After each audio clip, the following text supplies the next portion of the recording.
Tetrarch, do you intend to allow him to do this? Said Thracian.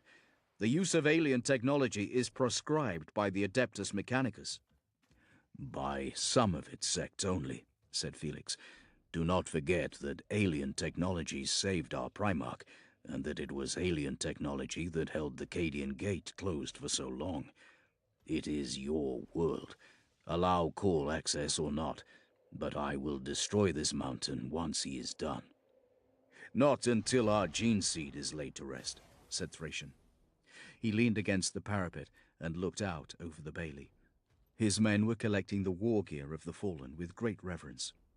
If the Archmagos can restore Sotha and redeem my chapter's honor, I will let him do what he likes. But if you deem it too dangerous, my lord, whom the Lord Regent Guilliman appointed to safeguard the East, then I will defer to your judgment, and you may level this place entirely as soon as our rites are over. The choice must be yours. This is my world, but this is your domain. Felix nodded. I see the benefits, I see the risks. What does your father's famed dialectic suggest? Asked Cole pleasantly. Felix looked up at the man that had made him. That we go in with all due caution. Cole nodded in satisfaction. Most excellent and wise of you, young Decimus. Your part in this will be remembered for all time. First, we must secure control of the chapter's defense matrix, or disable it if we cannot, said Felix. Agreed. Forgemaster Sebastian, Thracian voxed. The Forgemaster came up from the courtyard to join them. Explain your plans to the Tetrarch, commanded Thracian. As you wish. Sebastian flipped open a panel on his gauntlet and conjured up a small cartolith of the fortress. I must reach the Defensor Strategium. It lies deep in the mountain, beneath the Emperor's watch. The only access point is from the tower. The Strategium is the Soul Center control nexus, and is our best chance of shutting down the weapons, said Sebastian. Otherwise, we will have to visit each silo individually and destroy them. That will take time. The locations flashed on the map as he spoke. Once we have the fortress back under our control and have swept the environs for Xenos threat, Cole may begin his work. Agreed? Said Felix. Cole inclined his head in thanks. Thracian nodded. I have a question for the Archmagos, Sebastian said. Ask, fellow acolyte, said Cole. If the device under Mount Pharos is Xenos, how can you extract the information you need? Sebastian asked. How can we be sure you will not be corrupted by its alien taint? Quite simply, Forgemaster. I propose to ask it. Cole smiled again. Nicely. Cole tapped the back of his head. I have my ways. You have seen my means. I realize this looks like a threadbare plan, Decimus, but you must trust me. I know what I'm doing. Do we have any choice but to trust you? Asked Thracian. Truthfully, no, said Cole. The shadows were drinking in the day and becoming darker with each ray of sun they slipped away. Time passes, said Felix. Let us be circumspect, Cole said. I recommend we remain outside the main gates. If there are gene stealers within the fortress, as Lord Thracian thinks likely, we should wait until sunrise. That strain of Xenos is known for being more active at night, and I, for one, would rather face one enemy than two. Lord Tetrarch? Felix watched the last of the sun passing up the side of the Emperor's watch. Without atmospheric refraction, the sunset was harsh. A stark line between night and day sliced across the masonry, inky shadows on one side, fleeing light on the other. We rest, said Felix. We enter the fortress monastery in the morning. The Space Marines set about their tasks. All of them would rest in the safety of their tanks. None would sleep fully, but rely on the catalepsian half-slumber to refresh them. First, perimeters needed establishing, sentries posting on the walls, and the vicinity checked for hidden organisms. By the time they were done, the stars shone steady in the hard vacuum sky. Felix ordered them to rest and prepare. There were further tremors in the night. Chapter 10. Mountain Dreaming. circa 10,000 years ago. Bang! A single shot. Friedrich's hands gripped Call's wrists. Call's hands were pressed against the great crater wound in Friedrich's chest. Ruined organs shifted under his palms. You'll never staunch the blood, said Friedrich. I'm going, Belisarius. I'm going to join the Machina Opus, the great work of the machine god, to become pure data. His human eye shone in wonder. His cheap augmetic stared away into vistas full of promise. Friedrich, always flighty in life, faced death without fear. Get out of here. Leave me. I am done. Friedrich, please. Friedrich, hold on, my friend. My only friend. He is dying. Sedaine got up from his chair, planting his cane on the carpet, deliberately pinning his words to the floor so that Call might better understand their gravity. But we can save him, together. The Ultrix Herminia held her gun so that it pointed at the two tech priests on the ground. Smoke still rose from its barrel, the final gasp of the killing shot. The gun had been fired at close range, and Friedrich's blood ran down her shiny clothes. You're wrong, snarled Call. He can't die. But it was obvious to them all that Friedrich was dying. Trying to plug a bolt wound was impossible. It was like dipping his hands into a bowl full of blood. Call bundled up more of Friedrich's robe and pushed it down. It soaked instantly to a deeper red. There was not enough robe, and far too much wound. Friedrich smiled weakly. Blood ran from the corner of his mouth. He has killed me. I regret that this occurred, said Sedaine. He walked around Call slowly, the cane thumping into the rug. Fastidiously, he avoided the spreading stain of Friedrich's blood. But it is your fault. Now you know I am serious. What you can't take by asking, you'll take by force, said Call. Such a fine way of persuasion you have. Truly, this is the only way to save your friend. Belisarius, whispered Friedrich. Belisarius. I need to pick that up. Don't do it. Please, not for me. Save yourself. Come with me to the processing room. Oh, wait, you got the early access, right. Neither you nor I have very much time. Sedaine held out a parchment-skinned hand. Call looked up into his face. The anti-gerontics were wearing off. From beneath a veneer of stolen youth, a skull looked out. Call, said Friedrich. His grip was weakening. It hurts, Call. Oh, it hurts. His hand slipped from Call's wrists. His human eye fluttered closed. It is the... Right, you guys get early access if you pre-order the game, right? Or did I misread that? Because like the people who pre-ordered get like 3 or 4 days of early access, and then it goes live, or something like that.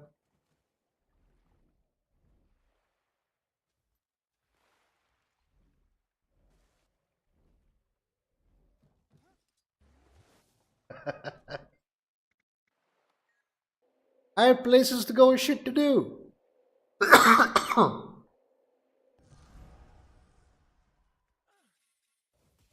These drugs aren't going to move themselves. El Jefe runs a tight cartel.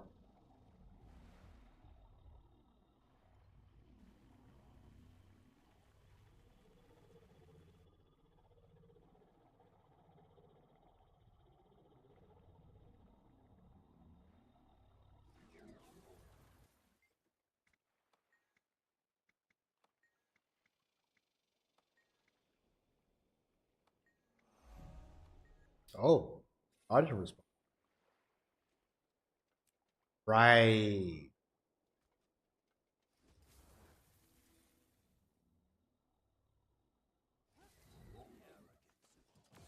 Wait, the game goes live on the 22nd, right?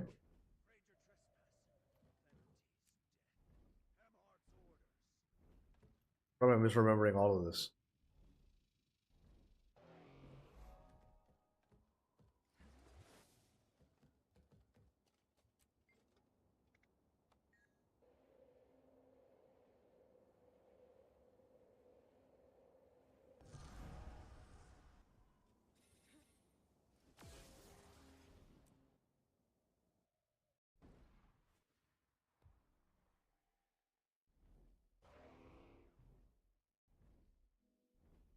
trafficking. I wasn't on a drug trip.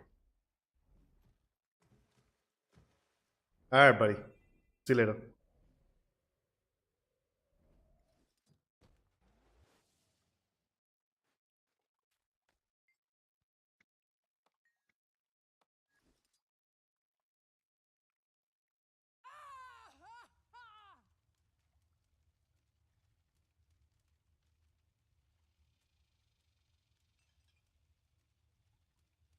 Okay.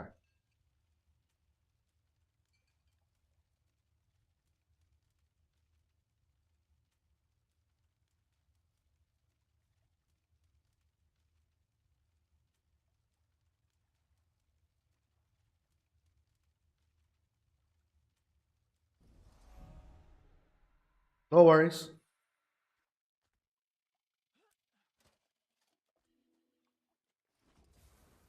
You have a good breakfast. Isn't it like 5 in the morning? 6 in the morning there? God damn, you're up early. On a Saturday? Today is Saturday, right? Yeah.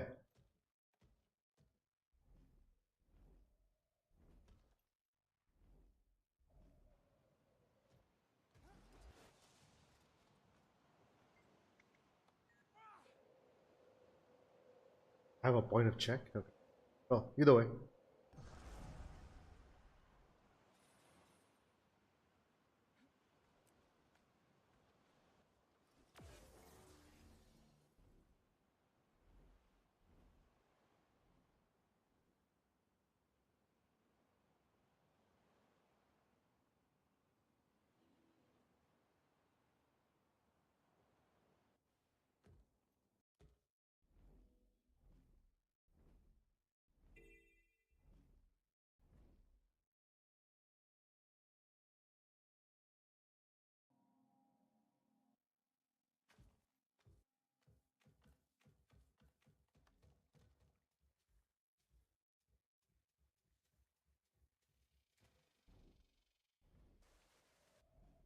I pursue the bark of the bright leaf in a race against death itself.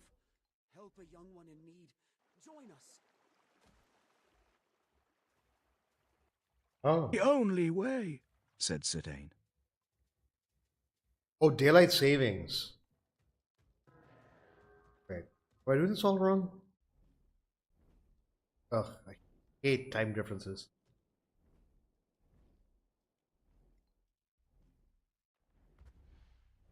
Could have sworn Spain was 5 hours behind. Only 3 hours?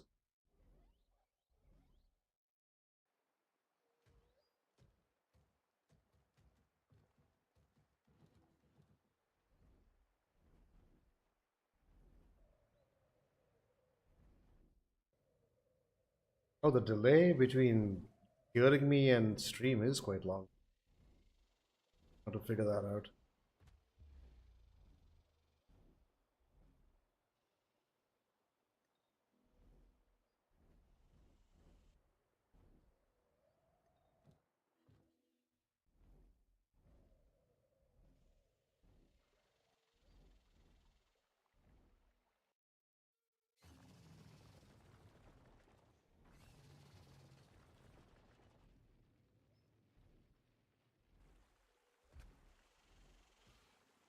Oh.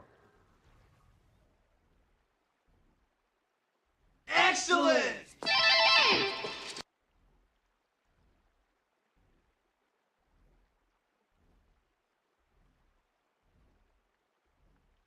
What bounty?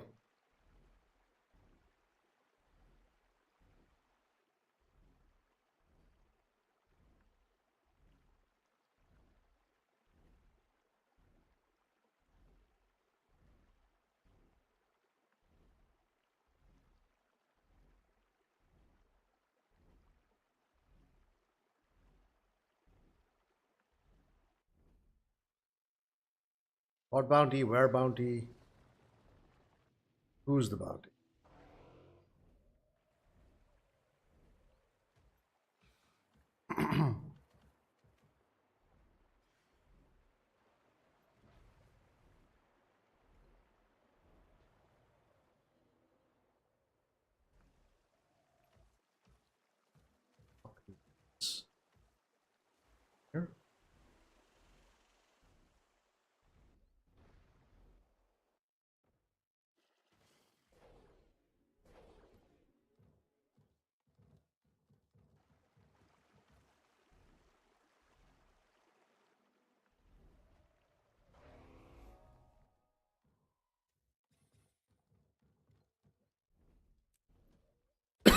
No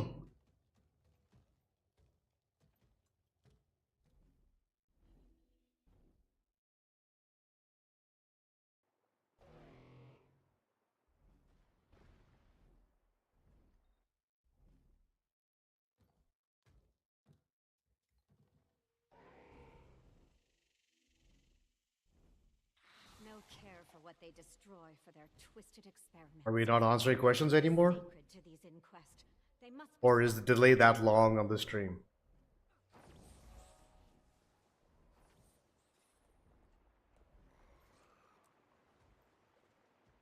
Want help on a bounty?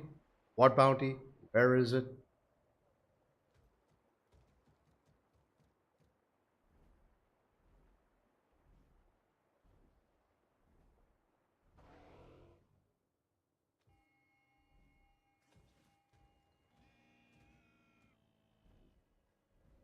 I don't know if it depends on what server we're on as well. I don't know if that's important or not.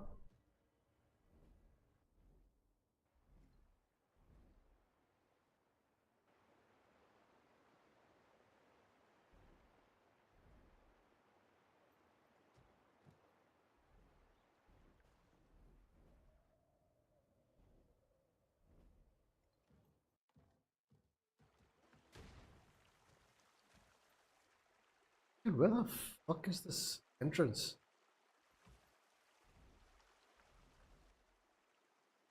Or exit, rather.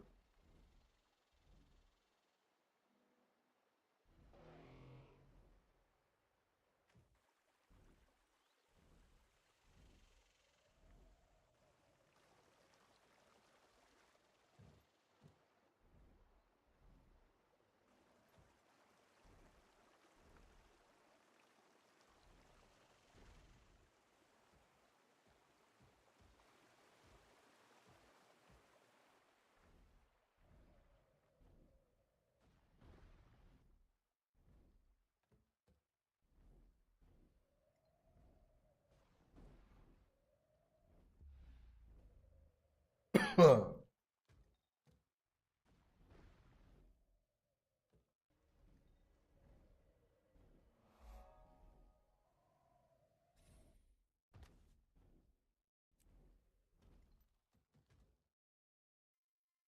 for fuck's sake. Oh, it's there. Son of a bitch. Barely see that.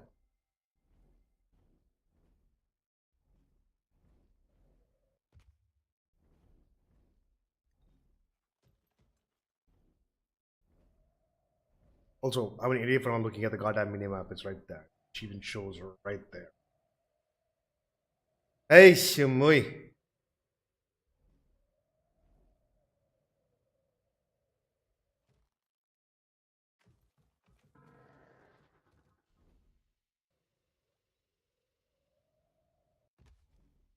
That was close.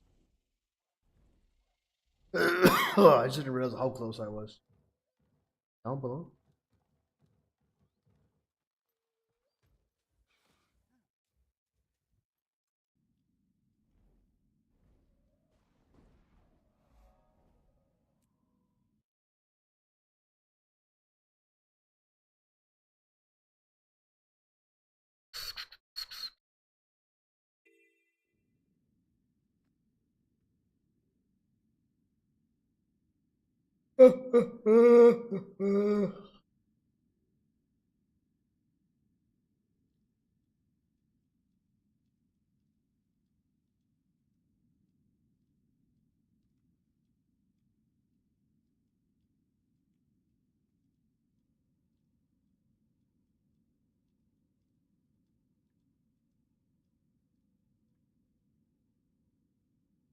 He extended his hand further. Cole stood. Knowledge of the now intruded into the past. Tremor event underway. Magnitude 7.7. West Tower of Fortress Monastery in danger of collapse. Fugue event occurring. Intrusive quantum synchronization processes detected. Cole fought to follow the machine voice of his inbuilt cogitators. It was like swimming against the current, swimming against a tide, swimming in a river of light. circa 100 years ago. Light of such strength smote Thracian's eyes. It was a physical blow. His enhanced body responded instantly, but it was too little to blunt the pain. A mortal man would have been blinded. He regretted not donning his helmet. "I told you it would hurt," said Hadrios. "I suggested you close your eyes."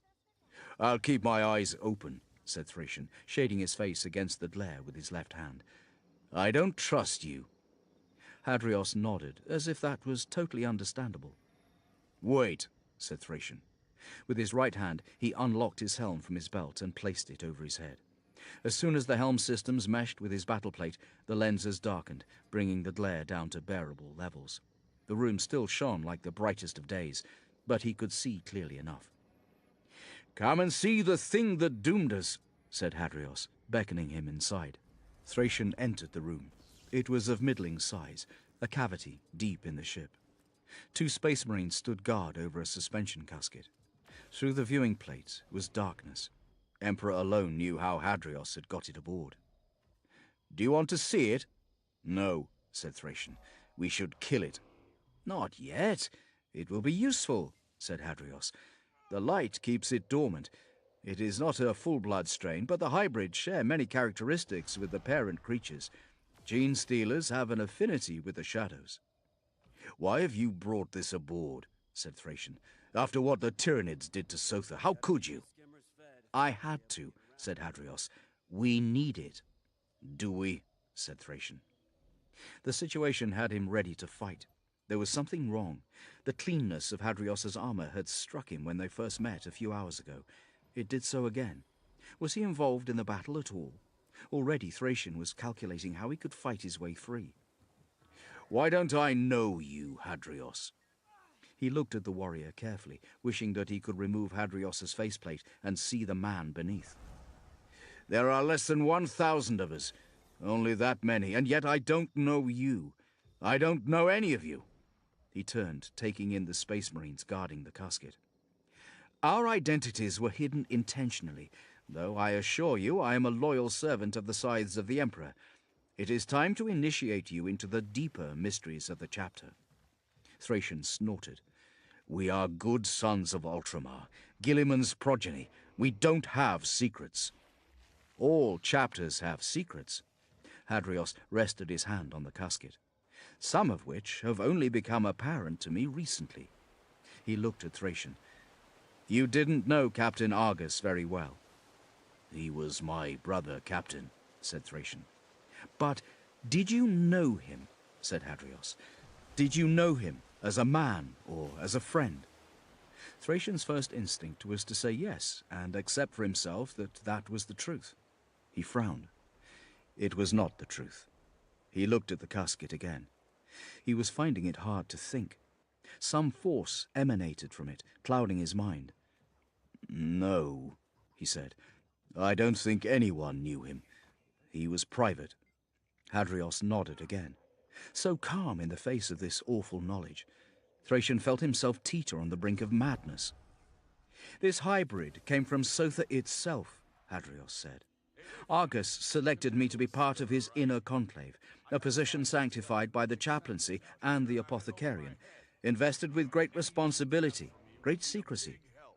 We are the tool of the chaplaincy, independent from the chapter master's control. There were 5 of us. We 3 remain." He gestured to the other 2 space marines. "Our task was to keep the chapter's holdings pure." Thracian stared at the casket. "Sotha was infected? That's impossible." "Evidence suggests otherwise. We watched them for millennia. They were our families, our brothers in arms. I cannot believe it." The sensation from the casket increased, as did his disbelief. "And yet they turned on us." "That is not true," said Thracian. "They were devoured. You were there. No one came to help you, did they? And you're saying that both the chaplaincy and the apothecaries knew this?" Hadrios nodded again, a slow, calm gesture. "They knew it. They were trying to root out the rot. That is why we had to be so secretive. It only takes one, Captain. One gene stealer to corrupt a world, even a world that is home to the Adeptus Astartes. Sotha. Thracian felt a great agitation and began to pace. The uprising on Brachiodominus, the other incidences of civil unrest before the fleet hit the League. The whole of the Sotharan League was thick with gene stealers. Our world was directly targeted, brother, to neutralize it. There was a cult on Sotha, right under our noses. No, that cannot be true, said Thracian. We would have known. But you didn't know. Why do you think that is? Hadrios continued with relentless logic.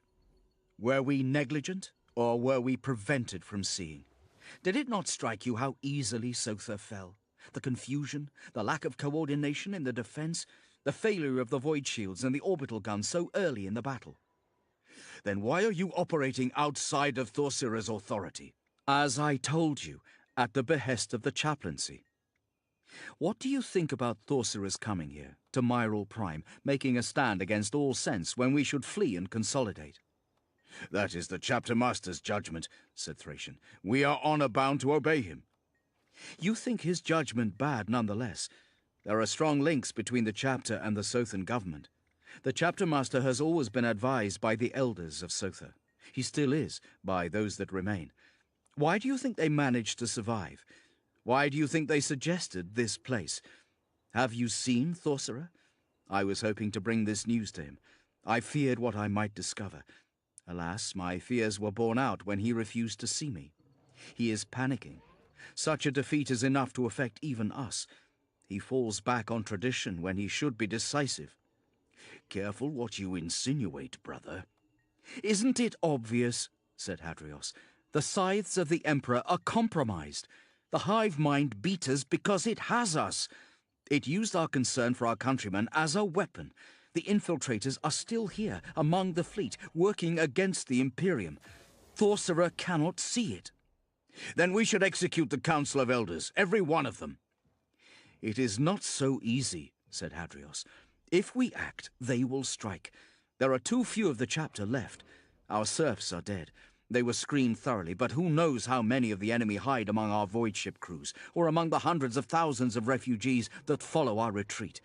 Besides, said Hadrios, looking to the casket, would you abandon our traditions and indiscriminately massacre all we hold dear? We were made to protect humanity, not slaughter it. There are subtler ways. That is the purpose of my small brotherhood. Help me, brother captain, to continue my sacred task and purge the taint from our people. Even through his helm, Thracian could feel the other man's eyes locked onto his own. What do you propose we do? I shall continue the work of Argus and the inner conclave. I will scour the refugee vessels coming to us here. I will vet those recruited to replenish our chapter serfs. The gene seed brought to Myril must also be checked. What are you suggesting? It may have been tampered with in the confusion. That's a ridiculous suggestion. Is it? Listen to me, Thracian. We are the guarantors of our chapter's future.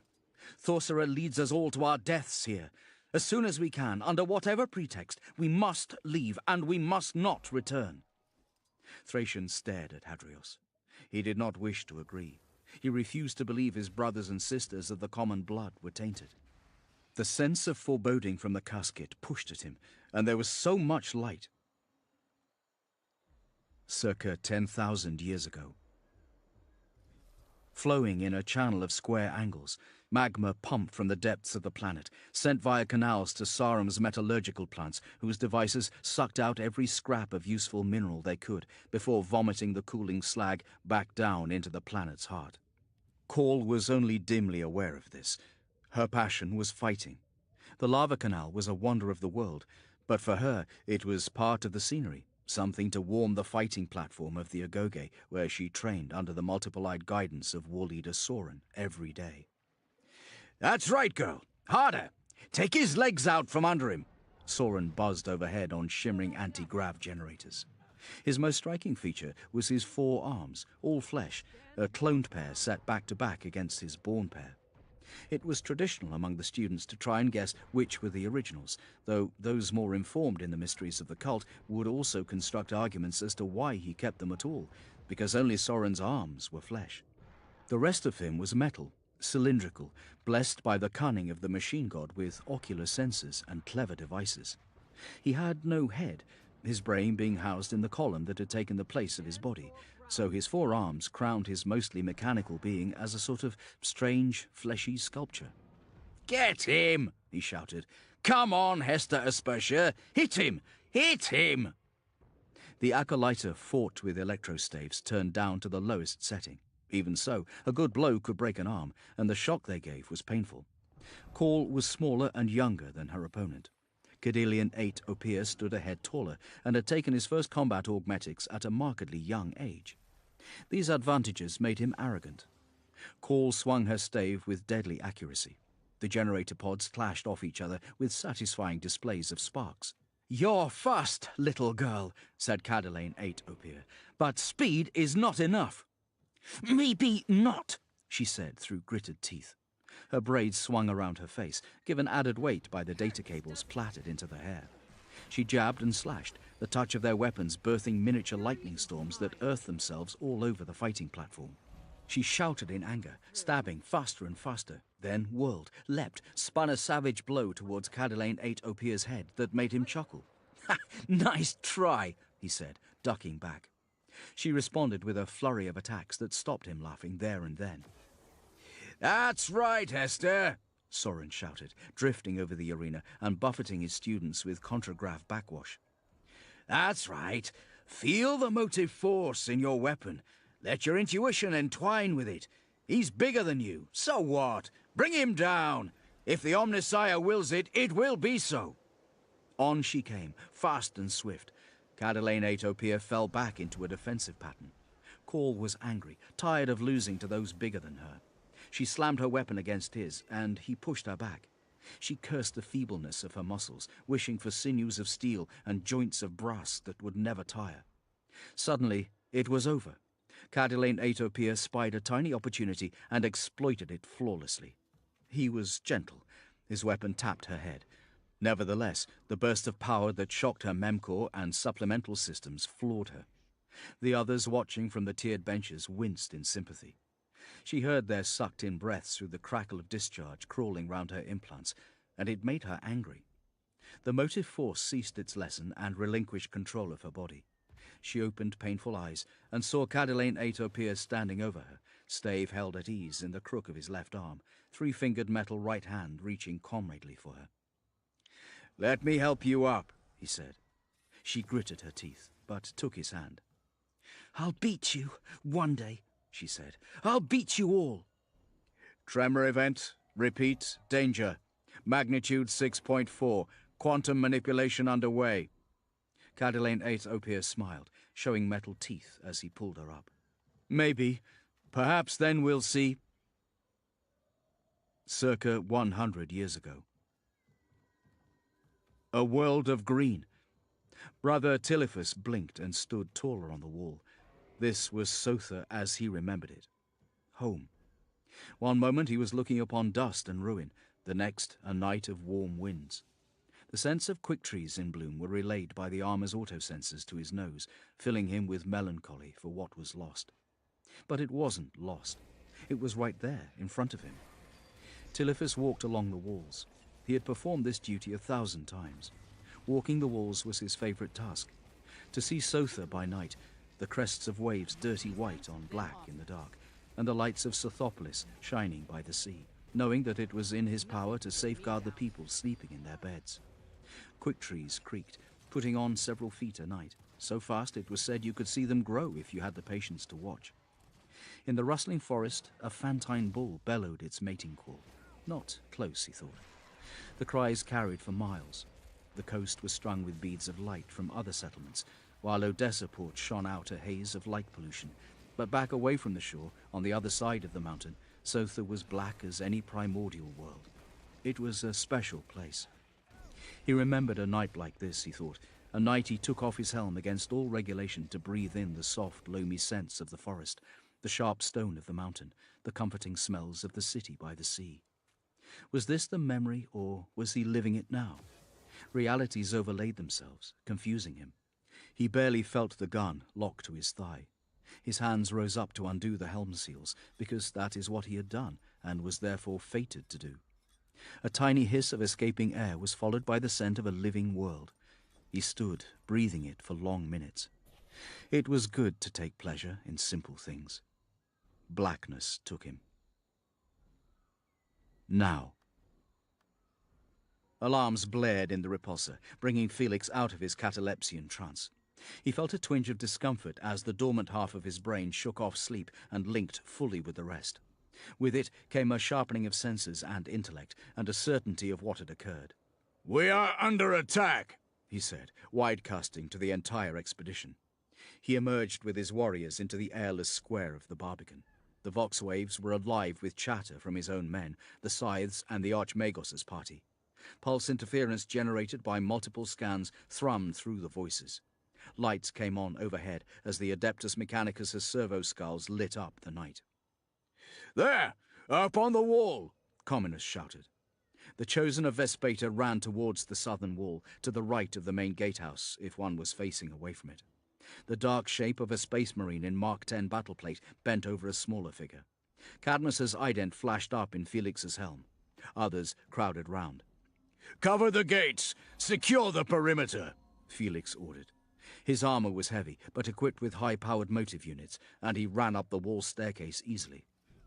"There's no need, my lord," said Cadmus, looking up as Felix approached. "There are no foes. He killed himself." Felix came closer. The space marine was dead on the ground, skin frosted, eyes cloudy with ice. Thracian arrived with his apothecary. Cadmus stepped aside to allow him access to the corpse. "He died without violence. It looks like he removed his helmet," said the apothecary. His ident rune named him as Aratus. "Hard vacuum should not be enough to kill a space marine," said Felix. He looked down over the wall. The masonry gave way to cliff that plunged away. The land beneath was lifeless stone. "I don't think he knew he was dying," said Aratus. The whine of a redactor drill pressed into ceramite came over the Vox with his voice. "He didn't fill his multi-lung. He suffocated." "Passively? How?" said Cadmus. "The mountain," said Thracian. "The mountain did it." "It didn't affect me this time," said Felix. "Anyone else?" He looked to his warriors, those that were not scouring the vicinity for enemies. "There was a tremor 15 minutes ago," said Communus. "I experienced a vision," said Thracian. "An unwelcome one." Felix could feel the black bulk of the Pharos behind him. He fancied it was watching them. "Theoretical. It is testing us, gauging our weaknesses one by one. Practical, warned the Archmagos. He was right. We are under attack. I want everyone watched at all times. Pair off. No one is to be left alone from now on." Chapter 11. The Crooked Stair. Day returned mercilessly as a sword blade of light slicing across the land. By dawn, the expedition was ready. They had taken no more rest during the night. Although the earth had not shaken again, they remained on heightened alert. Thracian stood side by side with Felix and Khal. Behind them, the remaining scythes of the Emperor waited in a double line, the gene seed casket escorted between the 4 Terminators, and the body of Telephus carried by 4 other brothers upon a makeshift stretcher. Communus headed 8 of the Chosen of Vespeta behind the scythes of the Emperor. Diomedes and Austin were to remain with the tanks, whose machine spirits had been elevated to maximum awareness. Quo 87 and Alpha Primus brought up the rear. They stood in silence, half expecting the ground to shake and the mountain dreaming to come on them again. But no disturbance either of the earth or of their spirits was forthcoming. Felix had them wait before the battered main gates of the fortress monastery until the sun rose over the peak of the mountain and slanted its light down into the bailey. Light crept up and over their backs, then with a sudden rush stabbed through the ruined main gates and into the inner courtyard. "Expedition, move out," said Felix. "We go towards enlightenment," said Khal. His eyes gleamed with anticipation behind the shimmer of his atmospheric field. "But best be careful. just in case. The massive weapons on his lowest arms rotated into readiness and powered themselves to fire. Felix thumbed on his power sword and cycled up his Boltstorm gauntlet. The gun's machine spirit danced reticles over every feature before him with such dizzying eagerness he was forced to rebuke it. The scythes of the Emperor began to sing a lament of fallen heroes, and the procession filed through the broken gates, down the long tunnel through the gatehouse, and into the fortress monastery's middle defenses. A few more empty suits of armor lay on the paving in the courtyard, broken open like the husks of crustaceans. Space was limited so high upon the mountain, so the courtyard was small, triangular, and looked down upon by high-roofed walls whose inner faces were pierced with loopholes. The apex of the triangle was not quite opposite the gate tunnel. To the right of the triangle's tip, a second, smaller gateway led through the wall towards the mountain summit. In the opposite wall was a wide, low vehicle door that led down to the chapter armories. The space was a killing zone, and slaughter had been done on both sides. No trace remained of the dead beyond the war gear, but evidence of the fight's ferocity was visible in marks on the walls. Huge claw gouges, missile impacts, las burns.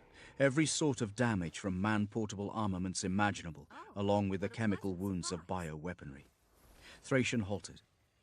"The gatehouse and then the galleries were taken quickly once we fell back," he said.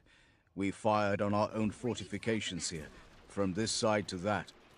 He traced a line across the gap between the opposite sides of the triangle with 2 fingers. One wall had more bioweapon damage, the other more from Imperial guns. "How did they overrun this place so quickly?" asked Felix.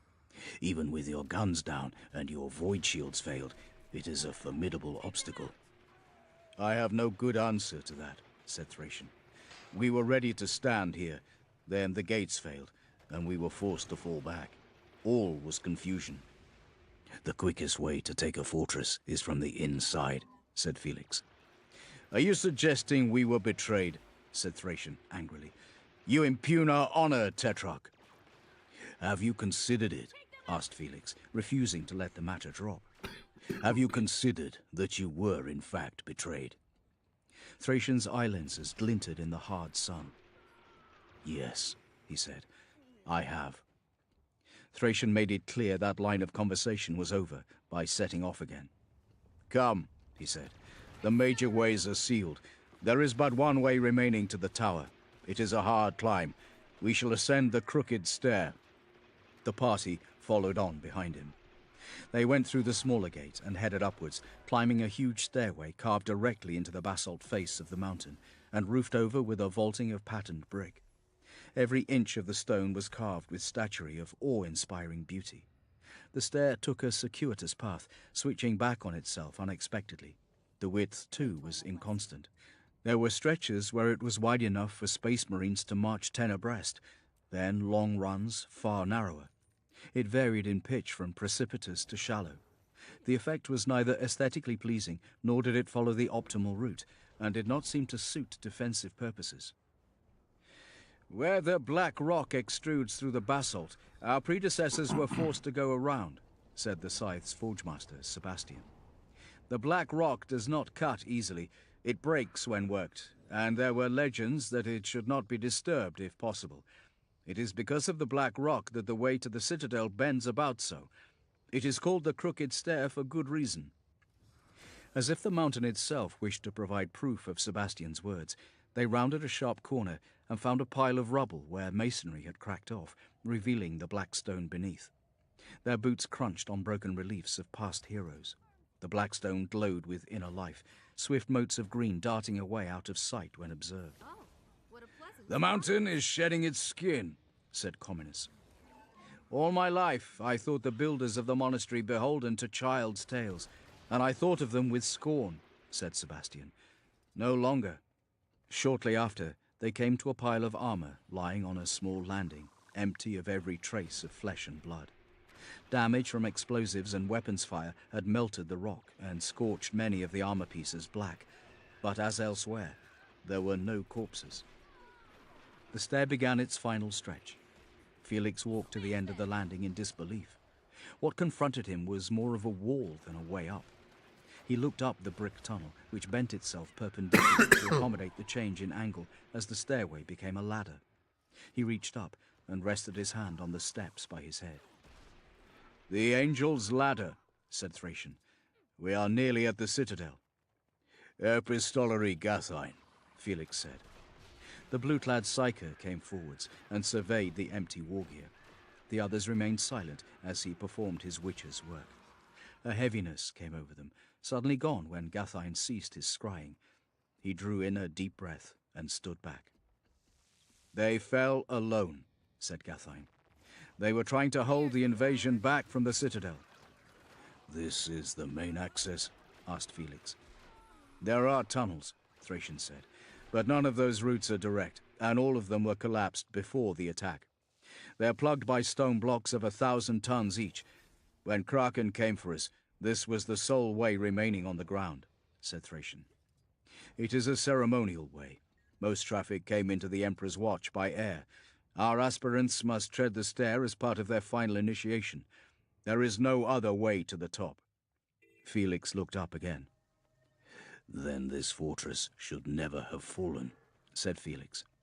He sheathed his sword and began to climb. The steps in the rock were barely wide enough to take the toes of the armored Space Marines, and they slowed, even their might taxed by the difficulty of the climb. They did not tire, but they lacked nimbleness in their battleplate, while their reactor packs and wide chests made balance difficult, and they were forced to stow their weapons. Felix, in particular, struggled. His gravis plate was almost too large and heavy to make the climb. The scythes were prepared for the ascent, but their gene vault, Brother Telephus's corpse, and the Terminators needed winching up. Several of Thracian's warriors went ahead and lowered cables for the purpose. Felix watched as the methanol vault crawled upwards. Its laboring suspensor unit nullified mass as best it could, but still it taxed the scythes of the Emperor, who sang their laments through teeth gritted with the effort. Call clambered up with the efficiency of a spider, his multiple legs rippling easily up the steps, arms grasping for handholds, while his weaponized lower limbs swept both upper and lower reaches of the shaft for threats. His giant axe he held far back from his body in one rigid arm, the most human-like of all his supplemental limbs, but the awkward weight did not inconvenience him, and he was soon out of sight of Felix. Quo 87 followed next, floating past the laboring Space Marines on a contragrav engine with a small metallic chuckle. The Angel's Ladder went 1/4 of a mile straight up. Even the Space Marines were sweating within their power armor by the time they reached the top. The stair was at its steepest there, and had become plain in construction, with the carvings restricted to inspirational mottos. But as Felix hauled himself up over the lip, he found himself in a hall of great grandeur. Polished marble, only slightly damaged by the planet's fall, led along a straight hallway to a pointed arch furnished with polished bronze doors that stood half open. The way was lined by statues on podiums, which rose over 300 feet from dark trenches either side of the hall to stand level with the floor. The ceiling had been made of crystal, now all broken. Surprisingly, the statues were not all of Space Marines. Several scythes of the Emperor had already attained the top and were securing their gene vault before rigging their cables to bring up their Terminator armored brethren. Call stood at the far end of the hall with Quo 87. Felix paused on his way to join him, looking up into the faces of the mortal humans and the Space Marines lining the walkway. Several were missing pieces. Not one was unmarked by battle damage. Thracian joined him. "This is the walk of the first scythes. These are the first of our order, and the men and women of ancient days who fought at our sides in the heresy," said Thracian. "Since then we have had special care for the humans of Sotha. They were heroes to us all, human and transhuman alike." He stopped before a heroically posed human soldier. "This one, Merrick, he was my favorite when I was a boy. They say he was such a great warrior he could fight with a Space Marine on his own terms." He shook his head at the idea. "Who knows if any of the legends from those times are true? The same stories say this hall was once a promontory of rock, and Rabute Gilliman himself rewarded the survivors of the war with our mark." He tapped at the crossed scythes on his shoulder plate. "I like to think the tales are true, but who can tell?" "When you meet the Primarch, Chapter Master, you can ask him yourself," said Felix. though I warn you to be straightforward and not too worshipful. It annoys him, but he can be coaxed to reveal the truth of ancient days. The stories he tells are often surprising. You are from those times, so I heard, said Thracian. What do you know of the days of legend? Nothing. I was a boy when I was taken, said Felix. And what do boys know? Decimus! Decimus! Call's voice intruded, bringing unwelcome recollections of Felix's apotheosis back to him. Archmagos, said Felix.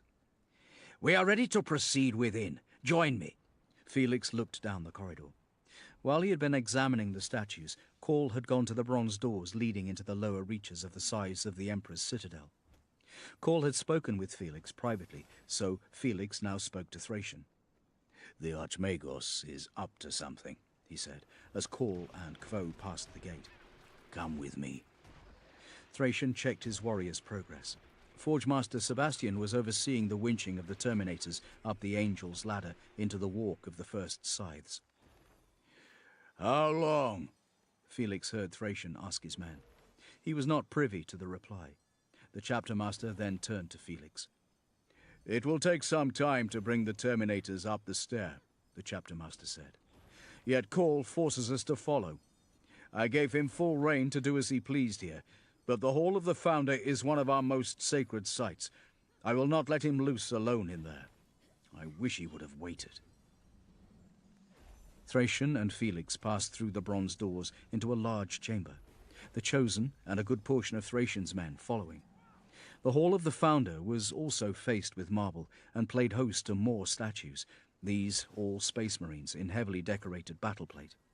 An iron rondel set into the center of the floor bore the crossed scythes of the chapter and was surrounded in turn by mosaics of cut stone depicting the 10 stylized equines who represented the chapter's companies.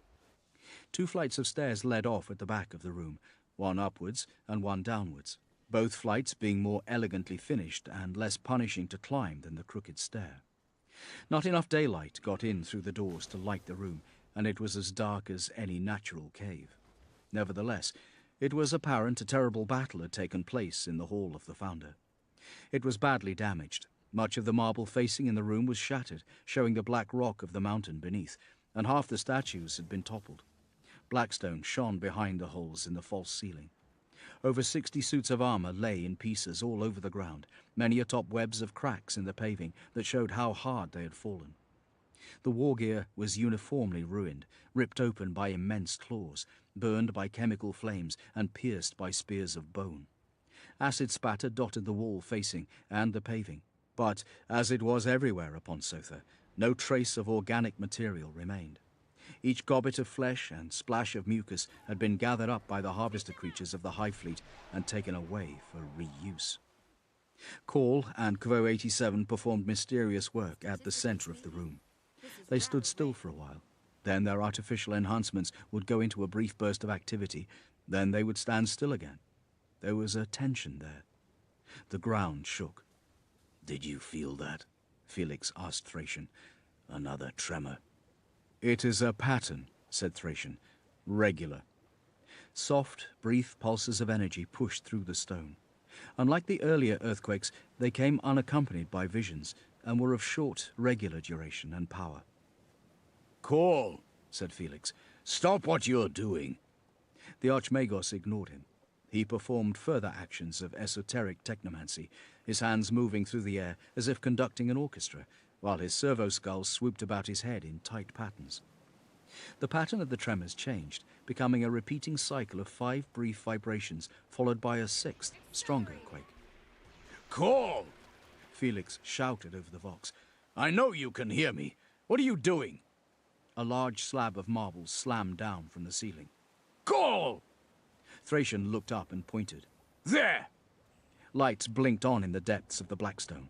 It glowed with line-straight runs of pulsing dots that raced around one another in increasing density. The tremors picked up strength until the mountain shuddered with each.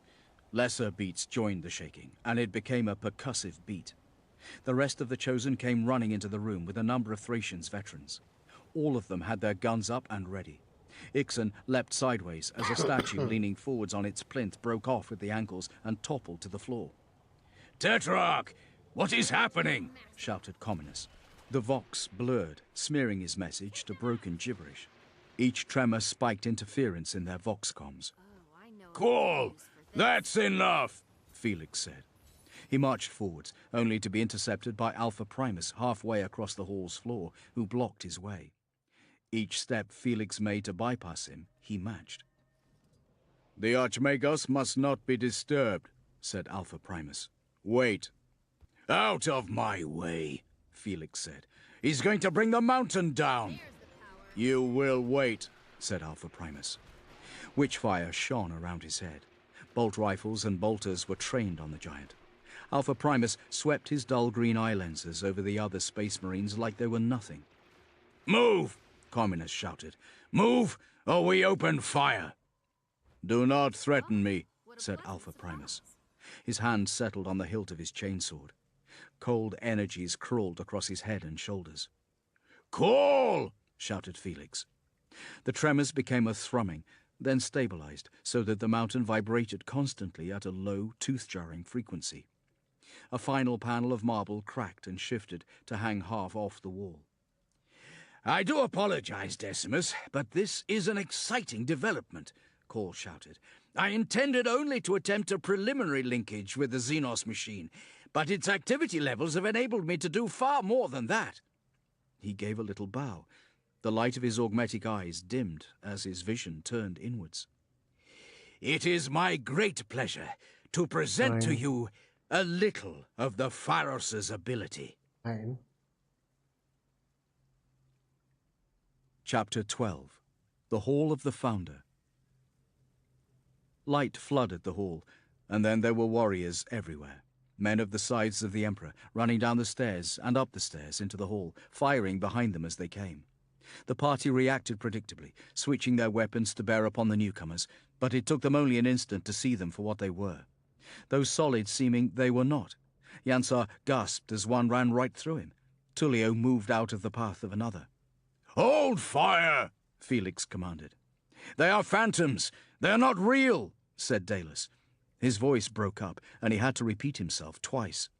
"Steady," Felix said, seeing the unease taking the sides of the Emperor. "This is an image capture." "This is Xenos sorcery," said Communus, watching the silent rush of Space Marines. "No," said Thracian helplessly. "Why must we bear witness to this? I could not save them. I could not help them." "I do not see you among them," said Felix. It sounded more of an accusation than he had intended. "I was not here," Thracian said. "I was not here to help them. I pulled my company out." The Vox stabilized, as if relishing Thracian's shame. "I ignored my orders. We evacuated. We left them to die. This is the last stand of the scythes of the Emperor." "Your chapter lives, thanks to you," said Felix. "My brothers died," said Thracian angrily. The way the light shone on these Space Marines betrayed a different time of day and active lumens in the ceiling. Shadows from objects Felix and his men could not see passed over the room. The projection field encompassed nearly all of the Hall of the Founder, but it ended with sharp delineation between the then and the now before it hit the walls, and the company instinctively moved to the edge of the display. Once they were out of the display field, it seemed to become more real, and the present became unreal, no more solid than an uneasy premonition. Felix felt as if he were being pulled into the scene the machine replayed, and that if he only listened a little more attentively, he would hear the shouts of the warriors and the reports of their guns. In silent play, the warriors ran together, forming up in a circle around a pair of captains, a chaplain, and 3 company banner-bearers who occupied the great iron rondel. Stray Tyranid beasts exploded under gunfire as 3 warriors forced the bronze doors closed. Owing to the limitations of the projection, Felix could not see what was coming for them, but he knew, and his heart quickened in sympathy. Many of the sides of the Emperor in the display were unhelmeted, and Felix saw their lips moving in song. The words were different to those he knew from his own chapter, but he recognized a death hymn when he saw it. Call watched Space Marines past and present with interest. Quo 87 took notes. The guns of the sides of the Emperor flashed. Bolt trails disappeared beyond the edge of the projection field. Short bursts became fully automatic fire. In a tsunami of garish alien flesh, the Tyranids rushed into the chamber. Felix felt their ghostly presence as they passed through him, stirring his Emperor's gifts to life and flooding his body with combat stimulants. The same was happening to them all. They tensed, ready to sell their lives as their brothers in the doomed chapter died. Running Tyranids burst from the staircase leading down. Winged Tyranids boiled from the staircase leading up in a rush of crimson and cream. In seconds, the sides of the Emperor were overwhelmed. The desperation on their faces, the sorrow at the loss of their chapter, and the shame of defeat all seemed so much stronger without the faintest whisper of sound. Felix watched the standard of the Fifth Company fall to the ground, painted with arcs of arterial spray. He saw a desperate scout try and fail to take it up. "Enough," said Felix. The chaplain swung his Crozius, obliterating the skull of a gene-stealer in a cloud of disruption lightning. 3 more tore him to pieces. He fell near where his broken armor still rested on the floor. Statues collapsed under the onrushing horde to lie where they lay in the present. "Call! Turn it off!" Felix ordered. More death, more blood. Loyal servants of the Emperor clawed down to make feedstock for Tyranid bioforms. They could not save themselves. They could not be helped. All Felix could do was watch them be ripped apart and be consumed. "This is an abomination," growled Comynus. The living scythes were lost in grief, their weapons lowering as they saw their brothers slaughtered. A space marine was hardier than a man, tougher than steel, immune to shock and doubt in all but the worst of circumstances. But if the mind of an Adeptus Astartes broke, it broke catastrophically. Such dishonor as presented to them now was enough to shatter any warrior's sanity. "Alpha Primus, stand aside," Felix said. Primus looked down implacably. "Out of the way! Call! Shut down the machine!" Call did not respond. He stood half-hidden by the whirl of past combat, Tyranid attack beasts leaping through him and stabbing down with bladed limbs to finish the last few scythes of the Emperor, his hands moving in ecstatic gestures. The mountain shook in response to Call's delving. A heavy pulsing emanated from deep beneath their feet, throbbing through the mountain with such force that Felix's vision blurred with each pounding thump, but the tableau of destruction remained clear as the airless southern day. "Call! Shut it down!" "He cannot hear you, Tetrarch," shouted Daelus. "He is lost to machine rapture. The Xenos engine has him." "Can you do anything?" Daelus shook his head. "There is nothing I can do, my lord. Do you not see? This is far beyond my abilities." "What's your tone, brother?" Comynus voxed. His reprimand was shredded by violent alien static. "Let me through."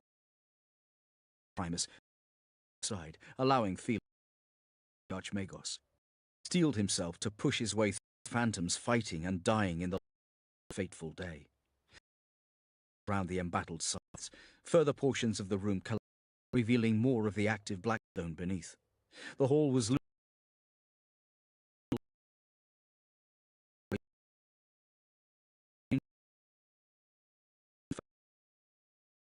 "Call!" In the middle of the past, Felix could not see the present, only another bulwark of the Imperium falling to alien hate. Men who had died in that room years before died again. Moving through the crowd of ghosts was physically taxing, and his armor protested. He leaned into invisible forces that tried with all the mountain's might to push him back until finally he was forced to stop. He was poised an arm's length from Call, his face inches from a warrior bathed in battle sweat, fighting for a few more seconds of life against a towering beast composed solely of chitinous plates, gristle, and ravening hunger. The machine was howling. Weird screeches and hooting boomed from the depths of the fortress monastery over their Vox network. "Call! Shut it down! Shut it down!" His words were heard only by himself. The mountain shook. "Call!" He pushed against the storm. A gene-stealer turned slit yellow eyes upon Felix, detached itself from the projection, and attacked. Circa 10,000 years ago. Call was in some other place, where a vast and poisonous mind regarded him.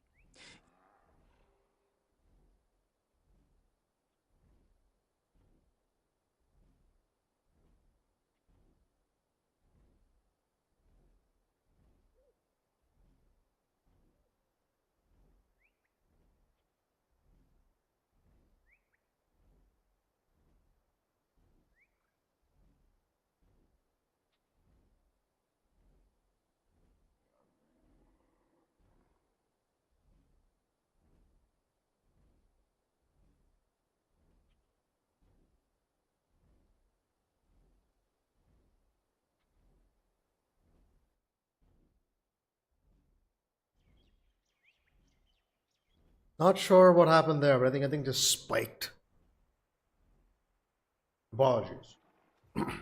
Yellow and black armor, red and cream chitin, the mad tumble of melee, all gone. Instead, there was blackness of the most warm and intrusive sort. Someone, or something, was breathing down his neck. He was surprised to find himself sitting in a chair, a warm metal cylinder a foot long in his hands, with a single green light burning steadily at the top. Besides the indicator lumen, it was featureless, but for a micron-thin seam where the lid screwed into the vessel. He was holding it in hands that were still all flesh. He twitched in surprise. This was not his body as he remembered. It was small and lacking facility. "Still human," he breathed. "What?" The presence behind him was Friedish. Of course it was. The sense of the other, greater being was quickly forgotten.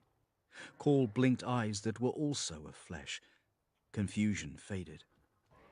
"Stop breathing on me, Friedish. You're putting me off." Friedish moved away. Call became aware of the gentle hum of well-maintained systems, and reality slotted itself back together. They had escaped from Horus's warfleet. They were in the warp. There were no Xenos monsters, no space marines fighting, no burning ambition. "Silence on the Silencia." Call looked up from the cylinder with a scowl. "Are you making a joke, Friedish?" Friedish gave a little grin. "I am." Call turned back to his work with a shake of his head. Friedish gripped his friend's shoulder amicably. "You always have to be the best at everything, Belisarius. The most intelligent, the most gifted, the quickest-witted. That is because I usually am." "You are modest, too," said Friedish, who was in too good a mood to be infuriated by Call. "I am modest." Call wore a technologist's loop. Focusing motors whirred as he turned the cylinder over carefully in his hands, reading the machine marks on the metal with a seer's attention. Fragments of memories perturbed him yet. He saw a flash of a space marine in an unfamiliar armor type die to the claws of a Xenos fiend. He put the cylinder down hard, certainly harder than he meant. It clanked on the bench. "Are you all right, Belisarius?" Friedish sat down in a chair behind Call. Though the Silencia was a luxurious bark, as befitted its previous owner's status, Hester Aspertia Sigma Sigma had been of the Mechanicum, and so it benefited from a well-supplied workshop. "I honestly don't know." He glanced upwards, perhaps expecting to see an answer in the turmoil of energies surrounding their ship. Instead, he saw a ceiling crowded with hanging tools and dormant mechanisms. "Maybe it's the warp. It's funny, I was going to mention that. Have you noticed how smooth our transit is?" "I had not, actually." Call glanced at the cylinder again, too preoccupied with the clone jar. Or teeth and claws and dying men. "But it is," Call said, forcing the image away. "Very smooth." "The last time I took a voyage through the Immaterium, I thought I would die, or worse," said Friedish. "But this, well, this..." He frowned. "This is like it used to be, before the war," he said quietly. "Why do you think that is?" "I'm sure we'll find out when we emerge," he said. "There's no point speculating on the unknown without sufficient data to reach a conclusion. If we allow ourselves to be drawn into the conversation, we will waste valuable time on unprovable hypotheses. We will find out in due course. Never a wasted moment, eh, Belisarius? Friedrich picked up a magnetic wrench, peered at it, and put it down. He had never shared Call's drive for work, but then few did. I know you don't share my concern about wasting time, Friedrich, but you should.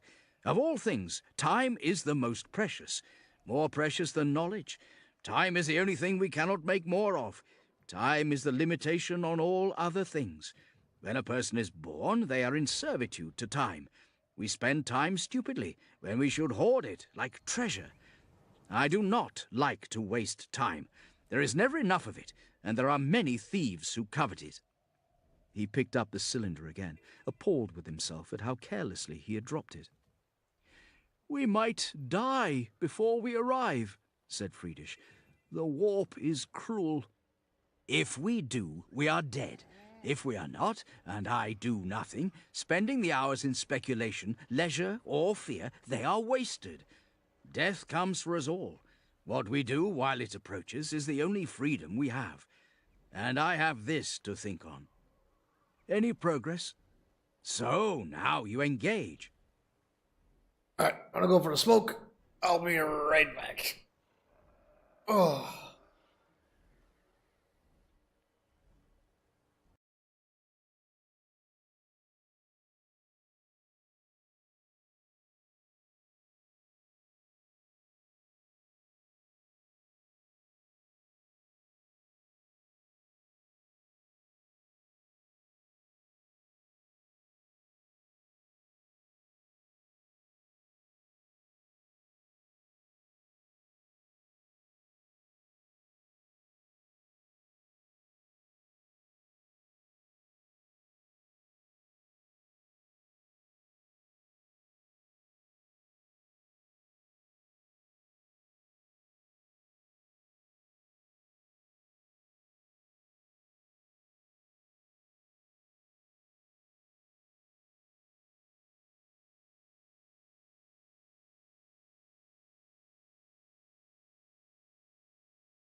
I am frightened, Belisarius, said Friedish. But I'm also bored, and though you seem to forget it sometimes, I too am of the cult. Well then, said Call. He tapped the cylinder. Within this is a half-formed clone copy of Hester Aspertia Sigma Sigma, late and treacherous Magos Domina of Trisolian. Indeed, a clever guarantee of immortality. Not so clever, said Call. A little desperate even. She will not be coming back, for we have her last remaining clone seed. If this were to fall into the hands of our peers, it would almost certainly be destroyed. But that would be a terrible shame. Sigma Sigma encoded all her knowledge into her clones. It's just waiting there to be picked up. Think, Friedish. She was a shrewd tactician. We could become so ourselves. But why? I never had you for a soldier. I am not. But tactics and strategy are knowledge. All knowledge is valuable. All knowledge yearns to be known. And we, as members of the Cult Mechanicus, yearn to know it. Do you know that I was once a student of Diochemes of Gestus Decorum? I confess I have never heard of him, or of wherever Gestus Decorum is. You know I have served many masters. Yes, yes, as you are always telling me. Friedish affected Call's voice. Friedish, while you were diligently working your way through the lower mysteries, I was traveling the galaxy. Buck up, my man. Learn, learn. Learn all you can from whom you can. That's about it. No? He toyed with another tool. Call scowled at Friedish's mockery, but continued just the same. Diochemes was a Magos ascetic, a hermit. He was also an incredibly skilled biologian. He smiled. I think the path biologicus is my favorite discipline. Organic life is the machine god's greatest accomplishment within the scope of the great work. All praise he who is three in one, agreed Friedish. By giving us life within an organic shell, he presents us with the means and opportunity to improve upon physicality, as is his divine plan. He grants us complex weakness so we might learn metallic strength and ascend to his level of machinic perfection. He scratched absent-mindedly at the raw skin around his augmetic. Such is life's great test, said Call. Now, the linkage of minds has been possible since the age of technology, said Call. But there are a number of risks. Full linkage between living minds leads inevitably to psychosis, as the personalities make war on each other for dominance. Hence the need for the moderation of the manifold in our Titan Legio. As such technologies demonstrate, it is impossible to achieve full blended consciousness between two living minds. Of course, it is possible to boost one's own brain power by linkage to a cloned or repurposed brain, thoroughly wiped, but the key there is that the brain be unformed, and patterning must be undertaken by the user. If one wishes to gain the full extent of knowledge within a deceased or living brain, it is impossible, for knowledge is indivisible from experience, and personality is the accumulation of experience. Ergo, personality must survive. Therefore, absorbing a person's full knowledge risks conflict between personalities, which leads to psychosis, said Friedish. Which leads to death and the loss of knowledge, said Call. It is not a risk, it is a certainty. Diochemes, however, was certain this could be overcome. There are many interpersonal cybernetic networks, temporary and permanent, that enhance the capabilities of all involved, but no way of absorbing human knowledge into an extant personality without damaging or destroying that personality. Did Diochemes do it? The Dark Age technologists did it. He was sure of that. There is a way to transcend human limitations. Knowledge may be passed on. But did Diochemes rediscover the technique? Friedish pressed. Call placed the clone cylinder carefully back into its rest. No, said Call, but he came close. Call's hand strayed to his memcore. His fingers rubbed on warm metal. And you think you can do it? Friedrich snorted. Really, Belisarius? I... Bang. What was that? Said Friedrich. Bang. The ship shuddered. I think we're coming out of the warp. With no warning? Said Friedrich incredulously. I don't think Hester Aspertia's navigator likes us very much, said Call. He's a nasty little mutant. A musical refrain began to play throughout the ship. Oh, now he's telling us, said Friedrich. I'd dearly like to wring his scrawny neck. No, you wouldn't, said Call. He locked the cylinder into place, then, after a moment's thought, picked it up, opened his robes, and inserted it into a compartment concealed in his stomach. You're not very warlike. When did you put that in? Said Friedrich. In your gut. We've been on this ship for weeks, my friend. While you've been moping, I've been working. Bang. The ship jumped hard. Come on, we should get to the command deck. We're about to arrive at Riser. Lead on, Bellet. Bang. Circa 10,000 years ago. Call frowned. He was on a ship. Now he wasn't. Something wasn't right. He felt tall, he thought. I feel tall. Bang. Metal struck dully off rock. Bang. The ship was gone from his mind. He was as tall as he had always been. He was outside the laboratorium complex, on the bridge in the mountains, where he liked to go to think, and there was someone else upon the bridge with him, but he could not look at him. How could he forget that? I am sorry I am disturbing you, said the man. I will leave you to your meditations. Bang. Do not go, pleaded Call. I want more than anything to speak to you. Bang. Then look upon me, said the man. You have nothing to fear. Call laughed apologetically. I find I can't. I am sorry. Overhead, a mangy bird circled. Black and brown feathers stuck out at untidy angles. Terra once had an abundance of wildlife, matched by few worlds. They were so precious, Terran analogues. Inevitably, mankind ruined them wherever they were found, as he had ruined his own home. On Terra, a few pest species persisted, mutated more often than not. The planet was not unique in its impoverishment. I know you could make me, but, he gabbled, but I'd... Call swallowed. I'd rather you didn't. It behoves one to make these efforts oneself. Do you not think?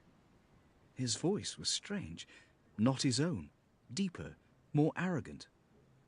I do not force men to do anything, Belisarius Call. Why did the man call him that? Belisarius Call was not his name. The man chuckled softly at what Call thought. He could hear what he was thinking. He could hear what everyone was thinking. He came to stand by Call's side. I require a break from the work also. I will stand with you here a while, and we can enjoy the view together. I find it helps to imagine how it will look when it is restored, and life is returned in full measure to this world. Would you like me to describe how it should look? I remember. I could show you, if you would like. Call still could not turn his head to look at the man, but he smiled and let gratitude warm his foreign voice. I would like that very much.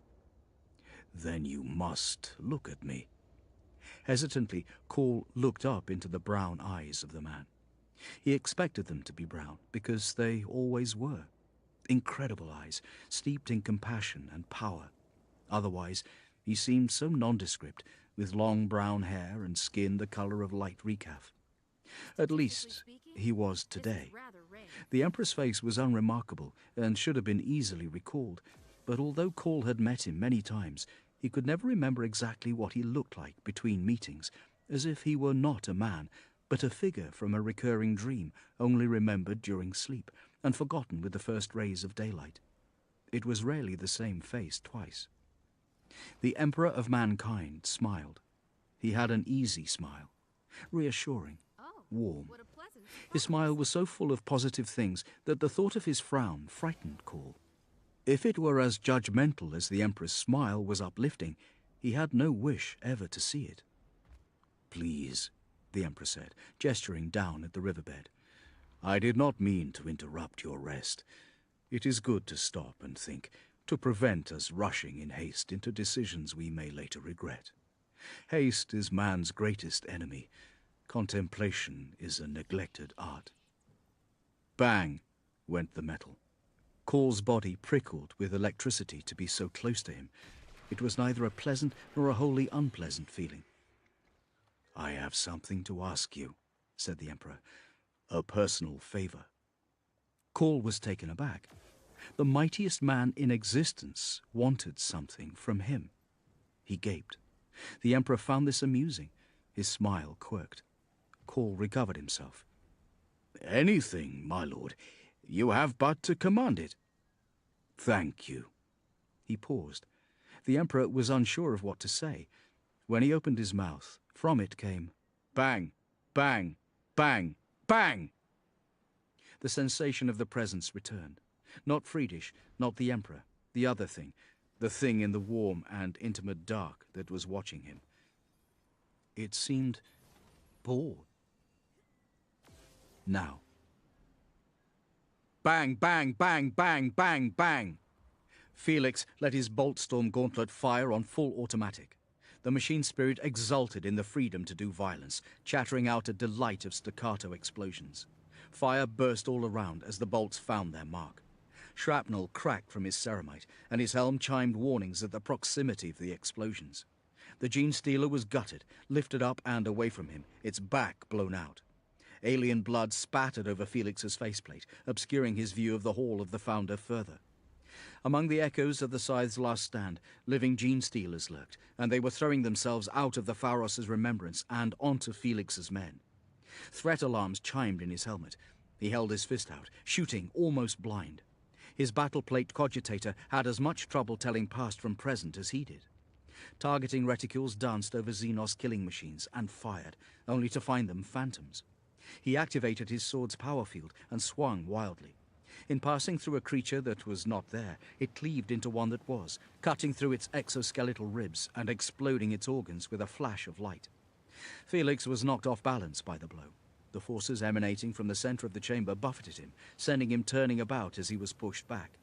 The projection of the battle showed nothing of these vortices, but to be close to the center of the display was to suffer the wrath of invisible storms. "Call!" he shouted. "Shut it off!" His vox emission was strangled by the Pharos' workings, shattered into feedback that made his ears ring. Call stood rigidly at the center of it all, his acolyte still calmly taking notes. A Genestealer leapt out of the projection, and claws outstretched to gut the Magos encountered an energy field that threw it back with a flash of light. Stray bolt rounds were similarly deflected. Several were transmuted to bursts of energy as a full burst clipped him. "Watch the Archmagos!" Felix roared. "Control your fire!" Again, his words were thrown back at him. Vox was dead. He turned from the center, guard up, and headed out to the edge of the room. The other Space Marines were doing the same, backing further away from the projection circle and the play of ghosts. Genestealers that emerged from the hard edge of the phantoms were easily marked and cut down. Felix's helm display was a confused mess of broken inputs. He could not call up the status of his warriors, but at least one armored figure of today was down amid yesterday's dead. Felix signed one-handed with his Boltstorm gauntlet, the fat digits of the power fist limning his orders with lightning. "Double fire line, backs to wall, avoid Magos, move," he signed. His and Thracian's men stood shoulder to shoulder, their bolt guns and bolt rifles putting out a wall of shot that nothing could cross. Genestealers reared up and died, purple blood flying from their crimson bodies. There was confusion, no time to think, only to fire. Thracian's Terminators were moving round the projection to create a crossfire, trusting their heavy suits of armor to protect them from savage Tyranid claws. The creatures had seemed to be materializing directly from the projection, but then Alpha Primus and Gathine began to hurl psychic lightning at the enemy, lighting up the room, and Felix saw the source of the threat was on the far side of the chamber. "They're coming from the lower levels," he signed, and directed half the Space Marines to lay down covering fire on the entrance. Brother Ixon pumped the slide of his grenade launcher repeatedly, filling the downstair with clouds of shrapnel. The light from the explosions and the witchfire revealed a press of aliens, all rushing up heedlessly into the Imperial guns. All was performed in the perfect silence of a vacuum. No vox, no communication or outside sounds, only the sound of his own breathing and tremors from detonations powerful enough to overcome the Pharos' trembling. Communus ceased firing. He took his bolt rifle in one hand so he could sign to the Tetrarch. They are fleeing. They are making for the exit. Felix saw that this was true. The majority of the creatures that made it into the room were not coming for them, but pouring towards the bronze doors and the crooked stair. Screened by the Pharos' projection, their flight had evaded his notice, but now he saw. The Gene Stealers were running away, right into the guns of the Space Marines outside. A surge of power from the alien machine caused a loud crack across the Vox. The display went out. The room fell dark. A pack of Gene Stealers ran along the wall, heading for the doors. They died by the strobing light of bolt fire. The Vox snapped back on. Call! Felix shouted, striding forwards. The room seemed smaller now the display was off. Alien bodies crunched under his feet. Ah, Tetrarch, said Call. He smiled as if he'd been momentarily distracted. Impressive, isn't it? More active than I thought. Felix stood before the Magos. You could have killed us all, said Felix. Behind him, Yansar and Aratus were attending to the fallen. Felix's systems were working again. 2 mortis runes shone in his eyes. Yes, well, every investigation carries a certain amount of risk. Call seemed distracted. Kvo irritated Felix by continuing his note-taking. My lord, Yansar hailed him. Brother Tullio is gravely injured. Brother Tobias and Sergeant Quintos of the Scythes are dead. The Scythes apothecary was already working on them to extract their gene seed, while Thracian sent 2 of his warriors out to check on the gene vault in the walk of the first Scythes. Give me your prognosis on Tullio, Felix demanded. I can return him to combat effectiveness if I can treat him somewhere with adequate facilities. If you don't, there is a 15% chance of death. In any case, he can't fight like this, and his armor's compromised. You may use our apothecarian, said Thracian. The chapter master joined Felix and Call. We can regroup in the Emperor's watch and assess the situation while Brother Tullio is seen to, and Sebastian completes his task. The tower can easily be held if need be. The upper chambers will not be so affected by the things under this mountain. They were sanctified by the Emperor himself at the dawn of the Imperium. The Emperor has no hold over this place, said Alpha Primus. It is old and evil. Do you feel it, brother? Asked Gathine. I feel nothing at all. That is how I know, said Primus. That's all theoretical. The practical is that I'll need to get Tullio's armor off and work on him in a properly equipped facility, said Yansar. I'm sure we can repressurize part of the tower, said Thracian. Yansar? Asked Felix. It would be better than taking him back down the stairs and evacuating him from the mountain, the apothecary agreed. The disabling of the defense grid is our primary objective at this time, said Felix. We will see it is done. Call. Before you attempt anything like that, you are to consult with me. As you wish, Decimus. But I'm sure you'll agree. Impressive results. Impressive results. He moved off in consultation with Kvo. The Gene Stealers are the lords of Mount Pharos now. We must be more careful, said Gathine. Can you sense their psychic net? It is incoherent, said Gathine. Primus nodded. Disrupted. They are afraid. They are weak, said Communus. He bent over a shattered corpse. Look at this. These wounds are not from our weapons. He jabbed 2 fingers into a perfectly neat hole burned into the creature's side. Nor is this. A similarly clean slash wound had cut away some of its spinal crest.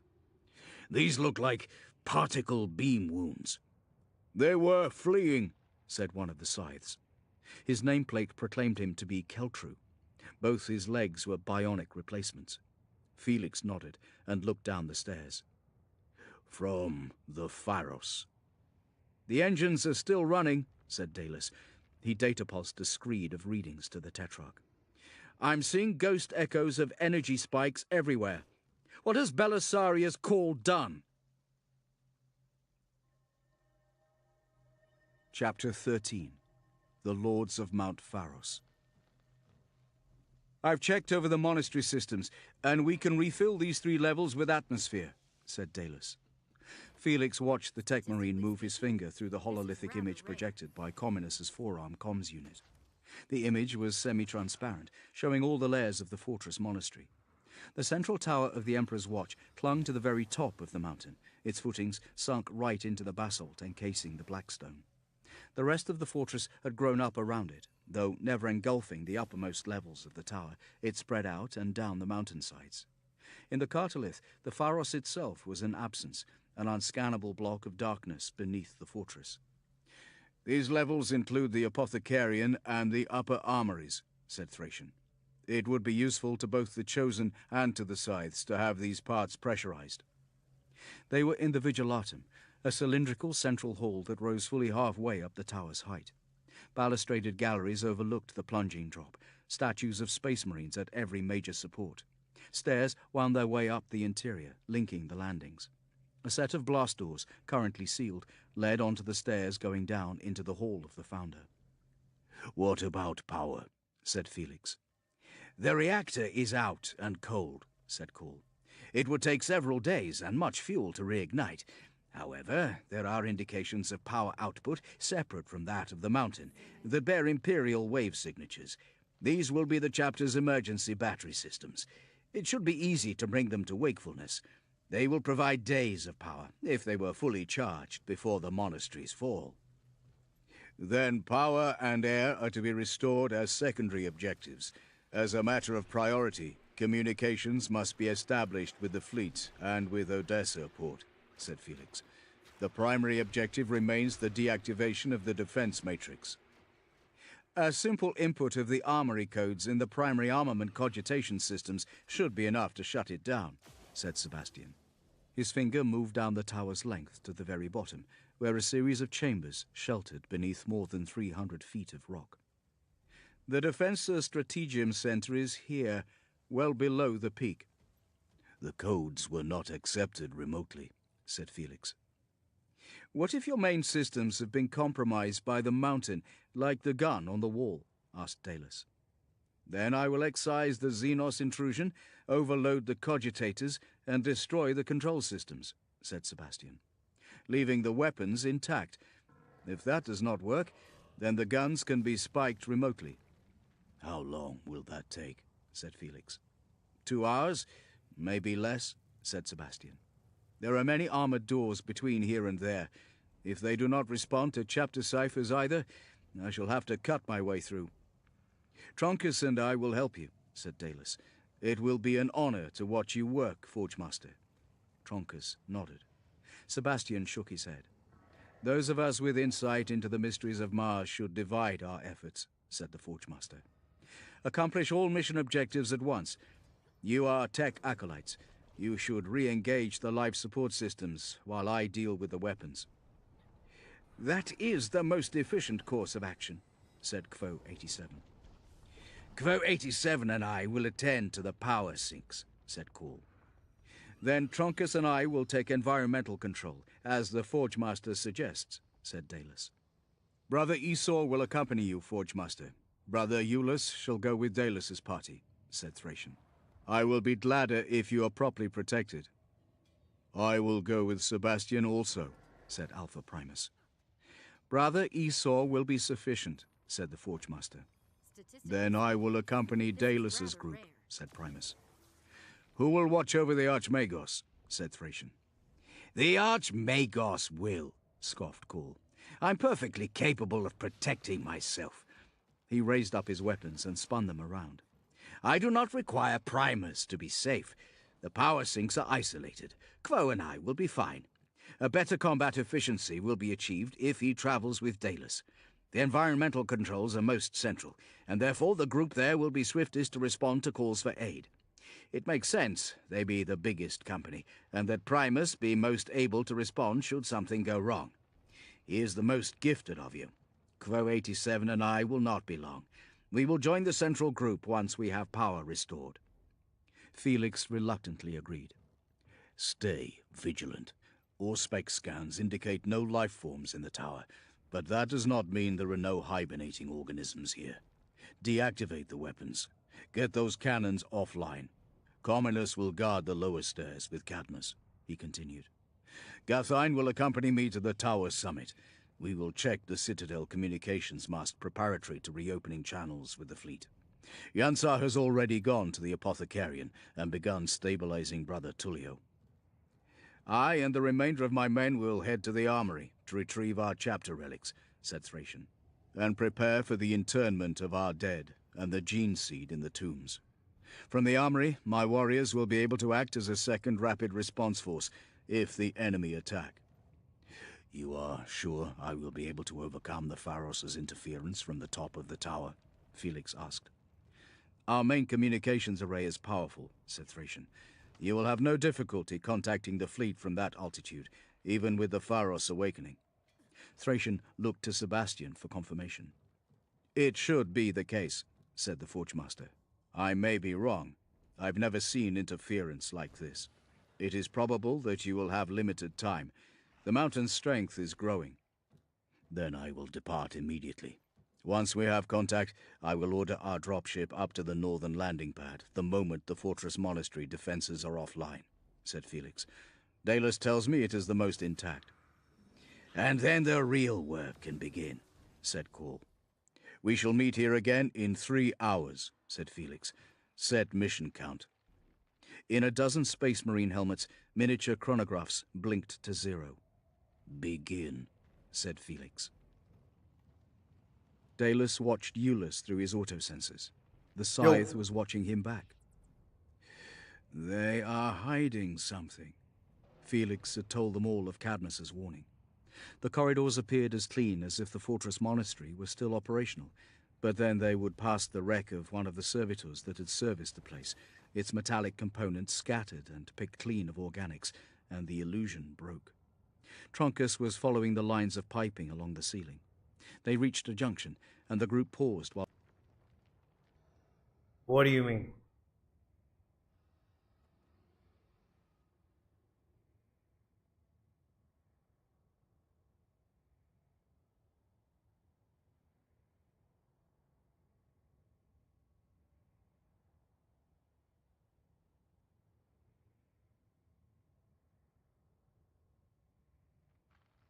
There's water bot in the background.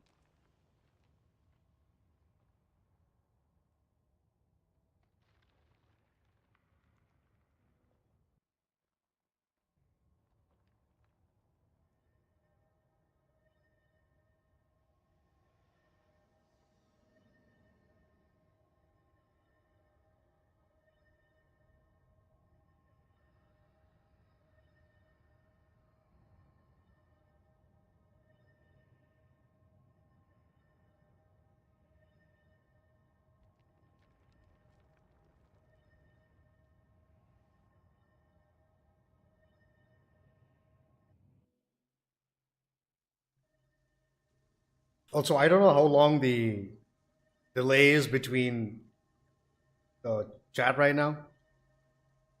So do forgive me if I fuck up.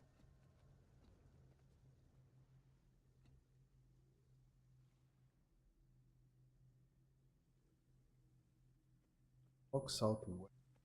Bouncing.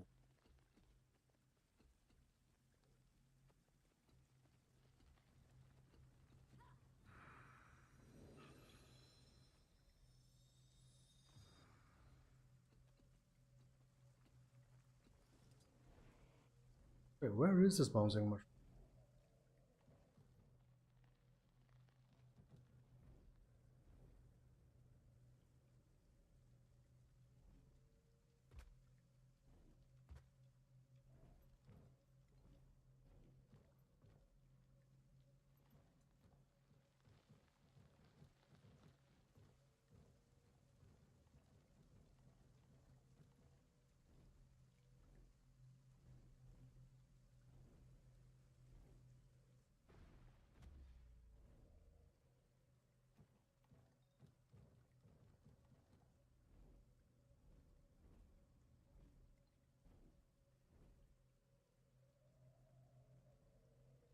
My God, is the delay that long?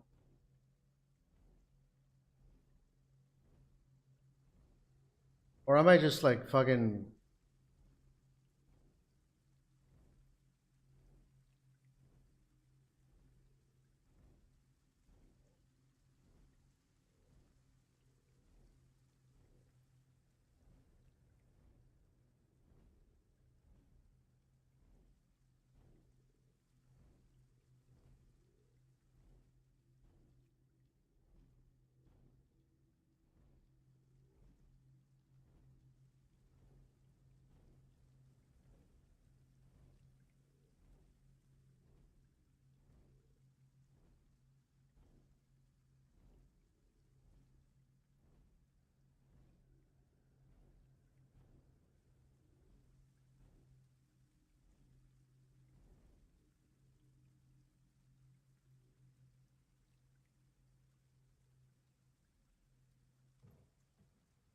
Am I talking to myself? Can no one hear me? What's going on? Help.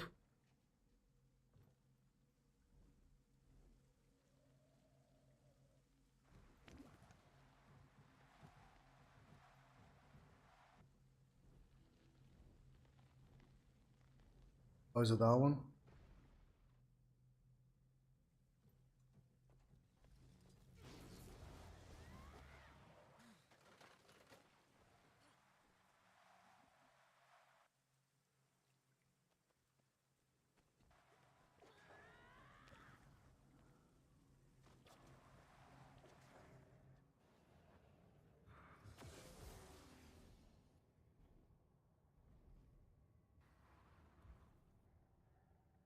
Oh, is it?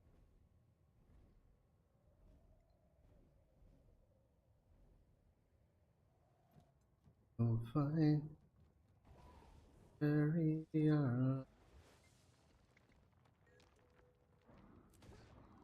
Last one is new to prop.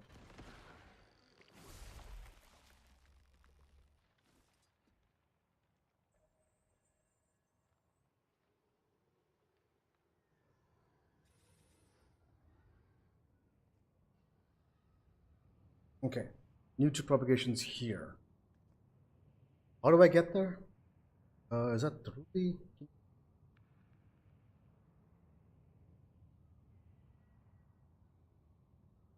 I realize Eden's hold.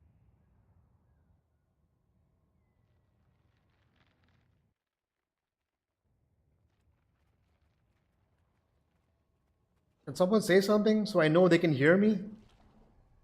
Hello? Is audio happening? I don't know.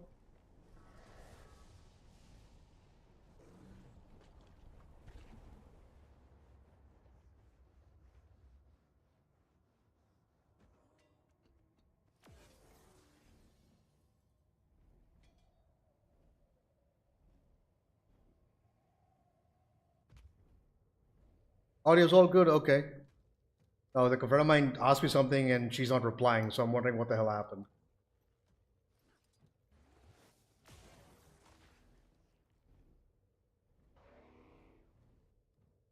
Oh. Okay. All that's fucking done. All right, now. This for a second.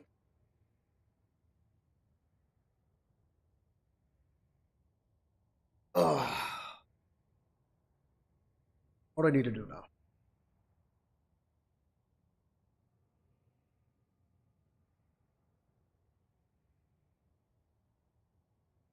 Fuck.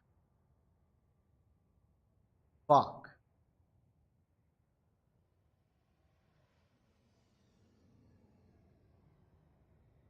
Oh my god. Okay, so I need how many rune stones? Wait, what is this? Come again? Okay. I need a total of 7 druid rune stones. That's a week's worth of dailies.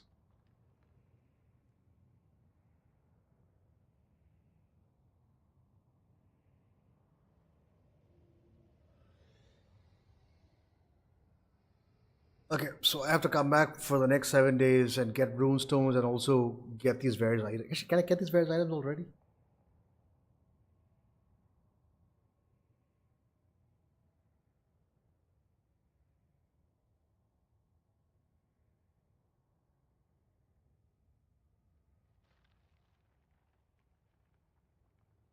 Fire orchids. I have those.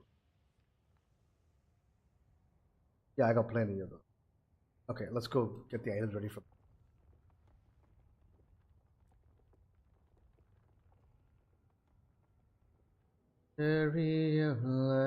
While Tronkus pulled out a small auspex to take readings. He gestured down the left-hand corridor to indicate the others should follow him.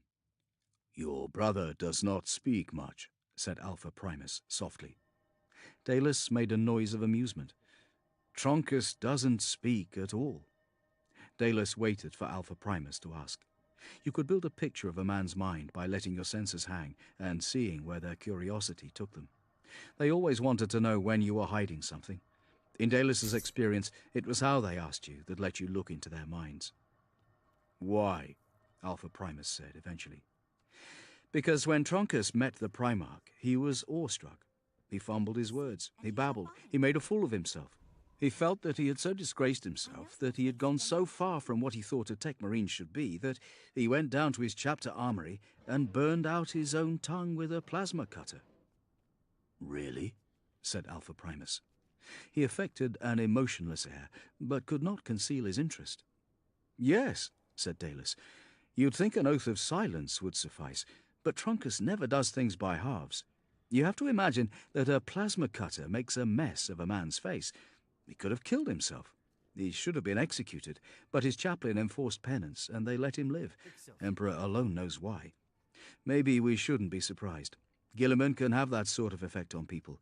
It affected me when I first met him. His voice became thoughtful. I've heard of mortals killing themselves after being in his presence, because they will never experience a more important moment. His voice resumed its usual bright tone. I can't guess what it must have been like, meeting more than one Primarch at once. Whole rooms of people must have gone insane. Tronkus was a blur ahead in the dark. When stablights glanced off his armor, the brief glimpses afforded made him seem like a mechanical ghost fleeing into the gloom. Primus watched him closely. Are you lying? Primus said. What do you think? Said Dalus. I could look into your mind. You wouldn't violate the mind of an ally like that, though, would you? Said Dalus. Primus growled. If Tronkus's ideal of what a Tech Marine should be is silent and somber, what does he think of you? Primus has a point, said Eulus, breaking his watchful silence. It is unseemly the amount that you speak. Dalus laughed. Brothers, I take no offense. Tronkus thinks I talk altogether too much. But I say to him, just because we tend to machines, it does not mean we have to love them more than our brothers or more than other men. Machines are made by men. Understanding the human mind properly gives insight into their spirits. Machine spirits have their quirks as men do. I like to talk, because through talking and listening you learn. Brother Tronkus doesn't contradict my arguments, so I assume I am right. Space Marines should not jabber, said Eulus. We shall remain in amicable disagreement, then. Dalus slowed and let his arm trail along the wall. The rockcrete changed colour there, where newer materials were bonded to a much older core. See these walls? He tapped the inner band, weathered dark by ancient storms. The original outer surface. This tower was much smaller when first built. Our history says this tower was built in the time of the Emperor, by great heroes of the age, said Eulus. This is the most ancient part of our citadel, and the most holy. It was the heart of our fortress monastery. They say the Emperor himself came here once. What of it? Said Alpha Primus. Dalus was forming the opinion that Alpha Primus tried far too hard to sound disinterested. Don't you feel the smallest bit awed, Primus? Said Dalus. The history here. Guilliman walked these halls in the days of the heresy. Perhaps others of the Primarchs did too. The Pharos itself, its age. Think of the secrets it contains. It is millions of years old. Millions. It is Xenos technology. Dangerous. Unclean. You serve Call, said Dalus. He does not believe so. Tronkus disappeared into the dark. His suit light bobbed along the corridor and vanished round a corner. I don't serve him. I belong to him, said Alpha Primus. That doesn't mean my mind is the same as his. He is brilliant, said Dalus. He made us all. He saved our chapter, Eulus said. You do not know him as I do. He made me first, said Alpha Primus. I have been at his side for a long time. He gave me too much. His designs were too ambitious. I suffer because of it. How so? Said Eulus. You are mighty. If every Primaris Marine had your strength, then... I hurt, Primus interrupted. Everywhere. My dreams are black. My soul is shackled by another man's ideal. I see more and know more than any human being ever should. In creating me, Call tried to match the Emperor's achievements. It did not work. I pay for his arrogance every second of every day. I tell you because you should know that the Archmagos Dominus's talents are not infinite. I am your prototype, and living evidence is it of once his per overreach. day? Really? Alpha Primus pushed past Dalus roughly. His strength was phenomenal, and You're he knocked joking. Dalus's servo harness into the wall. When they had turned down the corridor Tronkus had taken, the ceiling lumens blinked on. Dalus's suit registered a steady flow of power through the tower walls. Tronkus emerged from a door further down and... Are you fucking serious? The Great Call, Dalus foxed. Ever in favor with the machine spirit. Tronkus, as usual, said nothing. That is it, said Eulus. Your friend has found the environmental control center. Then let us get some air into these halls, said Dalus. Sebastian came across another empty suit of armor. He spent a few minutes gathering the pieces together. When they were in a neat pile, the helmet on top, he marked them with a small data tag and recorded the location in his cogitator while Esau looked on. Brother Sidonus, said Sebastian sadly. Who will say the rights of the fallen over him? There are chaplains again in the scythes of the Emperor, good men, with souls as heavily armored as their bodies.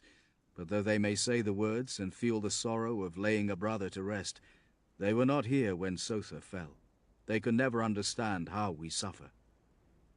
We should move on, Esau said. We make good time, said Sebastian. These are relics of our chapter. All must be properly treated. God, As one sleep age turns properly. into the next, Okay. we cannot forget who we were. We are few, but we live. Sebastian activated the data tag and moved on. The stab lights mounted on their battle plate picked out bolt impact craters on the walls. Whatever Brother Sidonus had fought there, in the center of the sides of the Emperor's home, no trace was left. There were many such areas of damage, battles which would never be recorded, fought by warriors left to die alone. They came to a stair that descended deep into the mountain. The route they took went down into the most heavily defended parts of the fortress monastery citadel, the most isolated. It was utterly black. Their suits provided the sole source of illumination. Crisp browns of bright white light slid over a mural that curled downwards with the stair. It was very old, the paint faded, missing in many places where plaster had been replaced and the mural not repaired. It was more a relic than a decoration. Among its many battle scenes were long segments depicting humans and transhumans at work together, clearing the swiftly growing quick trees that had cloaked the planet. It was constant work, and the nature of the terrain dictated that at least some of it had to be undertaken by hand. This was who we were, said Sebastian. The lords of Mount Pharos. We were not distant. We were protectors of the weak, the shield of the Imperium, as Space Marines were meant to be. The chapter will remember, said Esau. It will, said Sebastian. In dusty tomes and data crystals, it will remember its history. But it will be history, Esau, a collection of curiosities and traditions brought out and revered, words to be recited, deeds to be collated, but only history. To mean something, a tradition has to survive. It has to be lived. I remember discovering when I went to Mars to study there, under the Auxilia Technologica Astartes, how much the tech priests venerate knowledge. through them, I too came to respect it, to crave it. I understand, however, that knowledge without experience is dry. It is an adornment to the intellect. It is not useful in the way a gun is useful. Knowledge is a weapon, but not while it is on paper. It is the same with these traditions. Even should the chapter return to this mountain and reoccupy these halls, the world these images remember is gone and will never return. The Primaris Marines will never work shoulder to shoulder with the common folk. They will never train in the Fantine-haunted wilderness.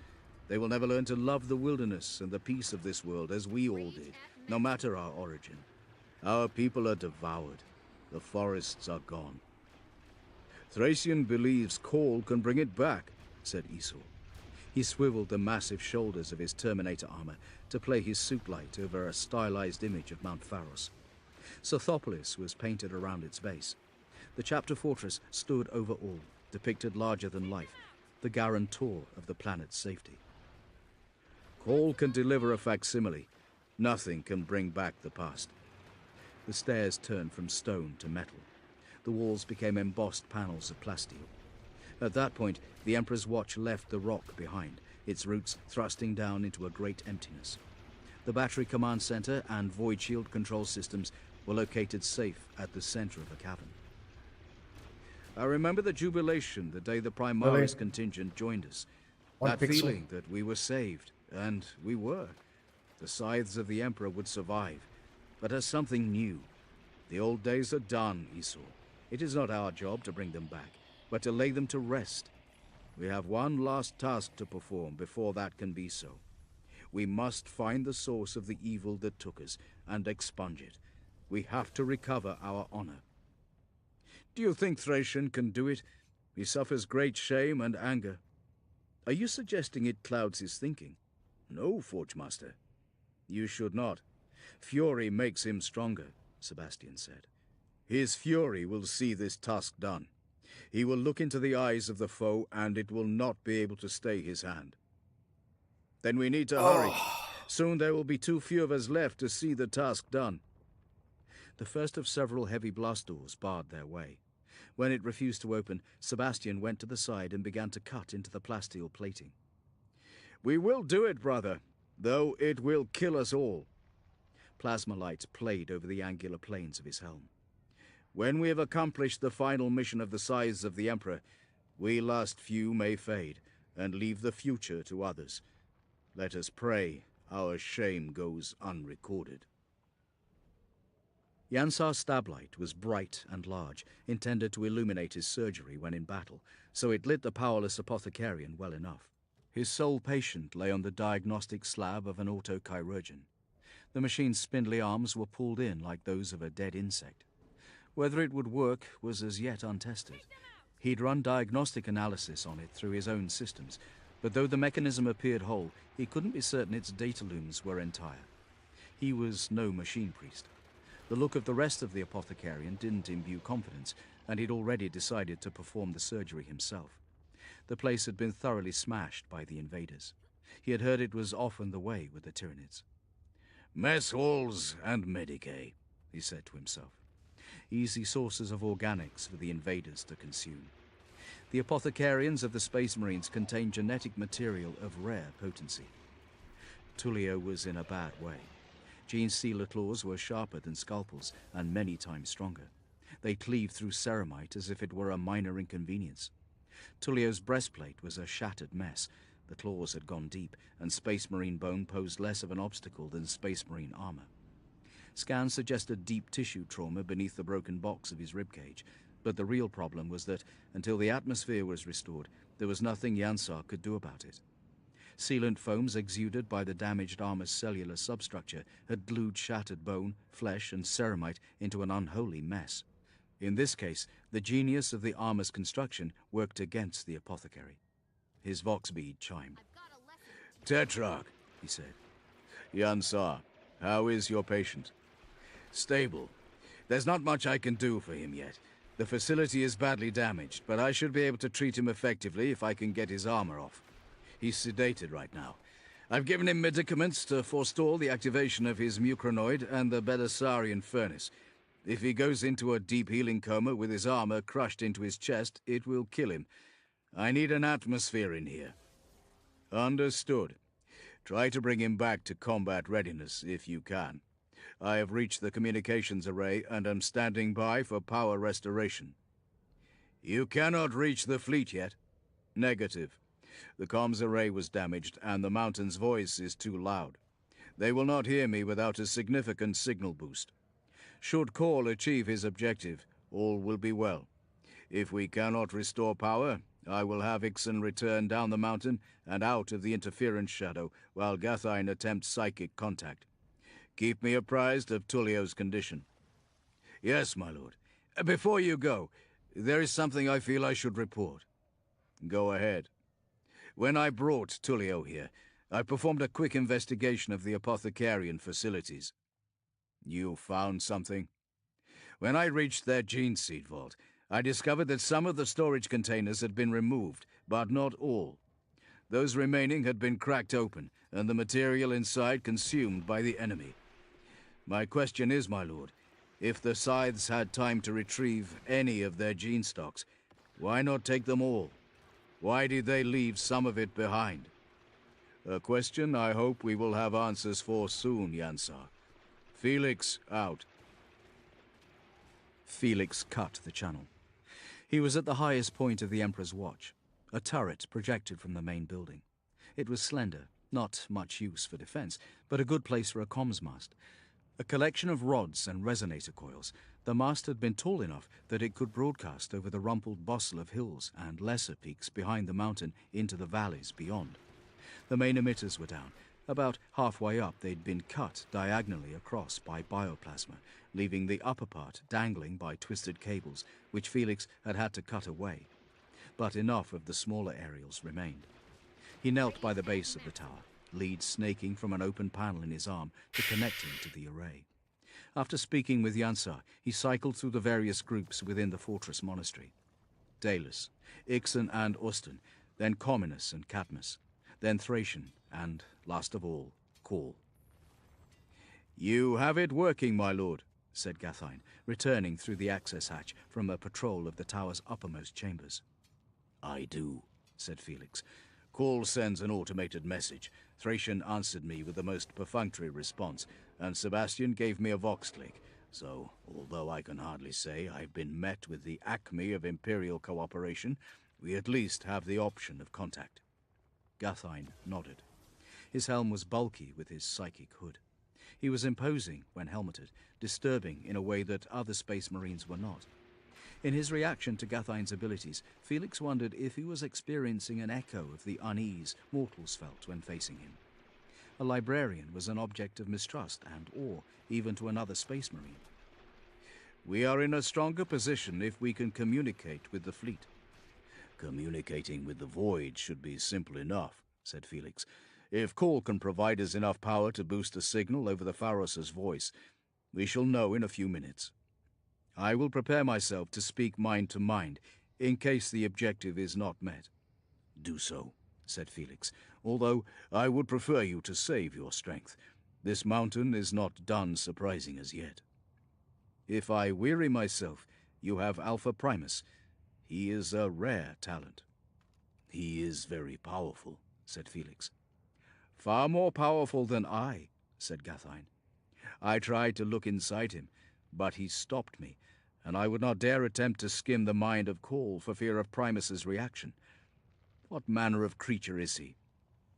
He is a chimera, said Felix, making a few last adjustments. Among certain circles he is well known. He is known to the Primarch, and he is known to me. Infamous would be an appropriate word.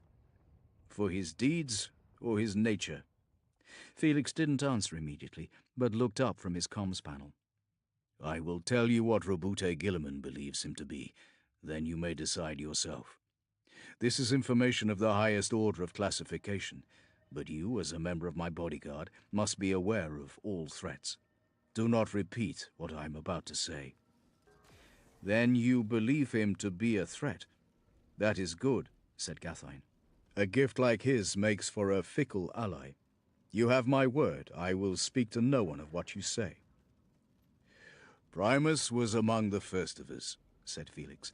Call says the first, though I suspect there were others, and that he is simply the first successful Primaris. Lord Guilliman had a device called the Sanct Primus Portum. Do you know what that is? No, my lord.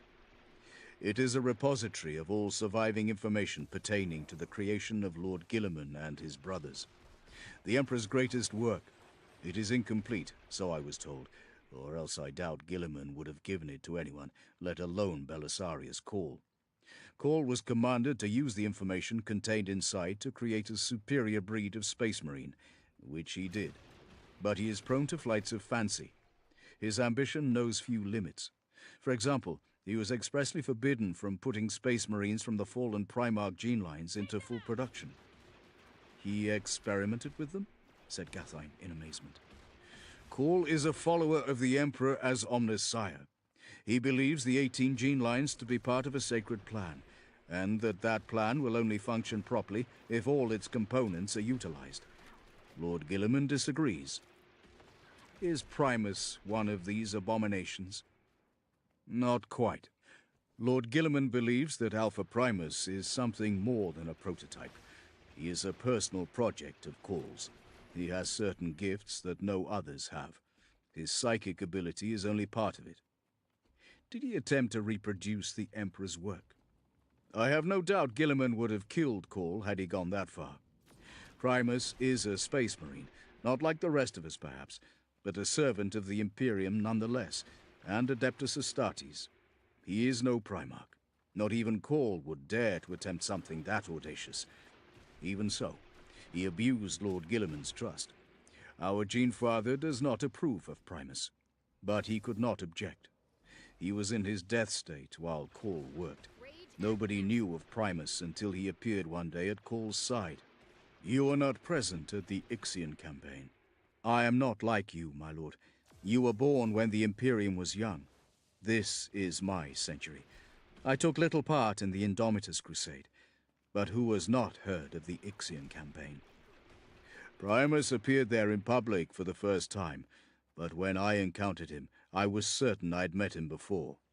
It was only through much effort that I recalled seeing him sometimes aboard the Tsar Quasitor when I was being changed. If my memories are true, then Primus is as ancient as I am. More so, for he has been active for much longer than I have. I shall remember, and be wary, said Gathine. Anyone with that amount of ability is a threat, brother. If history has taught us anything at all, it is that threats come more often from within than from the outside. Gathine stood by the parapet, looking down the plunging drop of the Emperor's Watch to the layered courtyards of the monastery, and out beyond, down to Sothopolis and the empty ocean. This must have been a beautiful world. By all accounts it was, said Felix. Do you believe Cawl can restore it? Who knows what the Magos is capable of? He is enigmatic. Those that hide their abilities and intentions are dangerous, said Gathine. Dangerous he certainly is, said Felix. The vox crackled in Felix's ears. My lord, said Dalis, Cawl has activated the backup power cells. We have power enough for at least the next 12 hours. Tronkus is close to bringing the atmospheric cyclers to good function. While he's doing that, I'm going to give us all a little light. Lumens snapped on all over the fortress monastery, illuminating the tower from top to bottom. Fresh vibrations trembled through the citadel structure, the regular, steady feel of Imperial machinery at work, not the wild tremble of the Xenos artifact. How sure of their power these Tyranids are, not to slight our fortresses when they are done, said Gathine. This place could stand for 1,000,000 years more. All things have weaknesses. Hubris is common to many species, even those that are the most alien, said Felix. Help me, brother. We must realign the array. It is time to speak with our ships. Chapter 14. A Reckless Cut. Sebastian and Esau descended further. Several doors stood in their way. All required opening, and that took time. A journey of minutes stretched into an hour, then longer. Finally, they reached the bottom. Beyond the final door was a circular chamber. From it, several heavily shielded doors led to various other chambers of strategic import. Bodies preserved by the vacuum lay about, all of them showing the signs of violent death. Lasguns and bolt guns, not claws and acid, had felled these warriors. Chapter serfs lay among warriors dressed in the uniforms of Sotha's modest defense forces. "Treachery," said Sebastian. "Our own kind turned against us." He pushed over the frozen remains of a three-armed abomination. "No other race is so foul." "These two doors are still sealed," said Esau. "No sign of enemy presence." Sebastian approached one of the doors and rested his hand upon the metal. "Here is the place our chapter fell. Not on the walls, but here." A few minutes' work saw the door mechanisms hooked up to Sebastian's power unit and unlocked with chapter cipher codes. "Open!" Sebastian commanded the door spirit. The instant the door cracked, a rush of stale air blasted from inside. They walked down an access corridor guarded by dormant guns. Nothing had been touched. The Tyranid swarm had never made it into that part of the monastery. Then they passed through another door, into Battery Command, and witnessed there the results of betrayal. Though the swarm had been kept outside, the subverted warriors of Sotha had broken in. "The Xenos slaves came in through the wall from the cavern," said Sebastian. He pointed out a square melter cut through the side of the room. "This is how we fell. Emperor alone knows how they got through the mountain."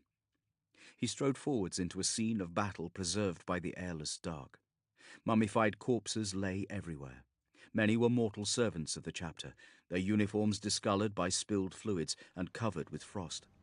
Many more were others dressed in the uniforms of the Sotharan Defense Force. There were more misshapen creatures among them. "The twisted progeny of man and alien," said Sebastian. At the center of the room, there was a single transhuman figure slumped over the command station, a lasgun wound to the back of his head, placed exactly where it would kill him. An empty bolt pistol lay on the console near his open hand. Sebastian stopped when he saw him. "Brother Balthazar," said Sebastian. "Commander of the batteries, look Esau upon a hero of the Imperium. His body was ruined in battle. Still he served. I crafted these augmetics myself. No legs, one arm, his spine destroyed. He could have taken the Emperor's mercy.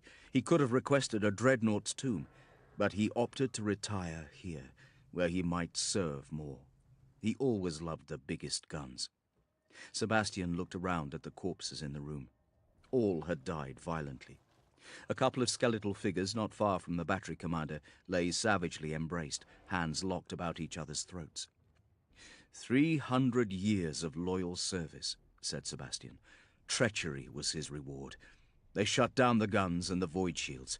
We thought we were safe. We were wrong.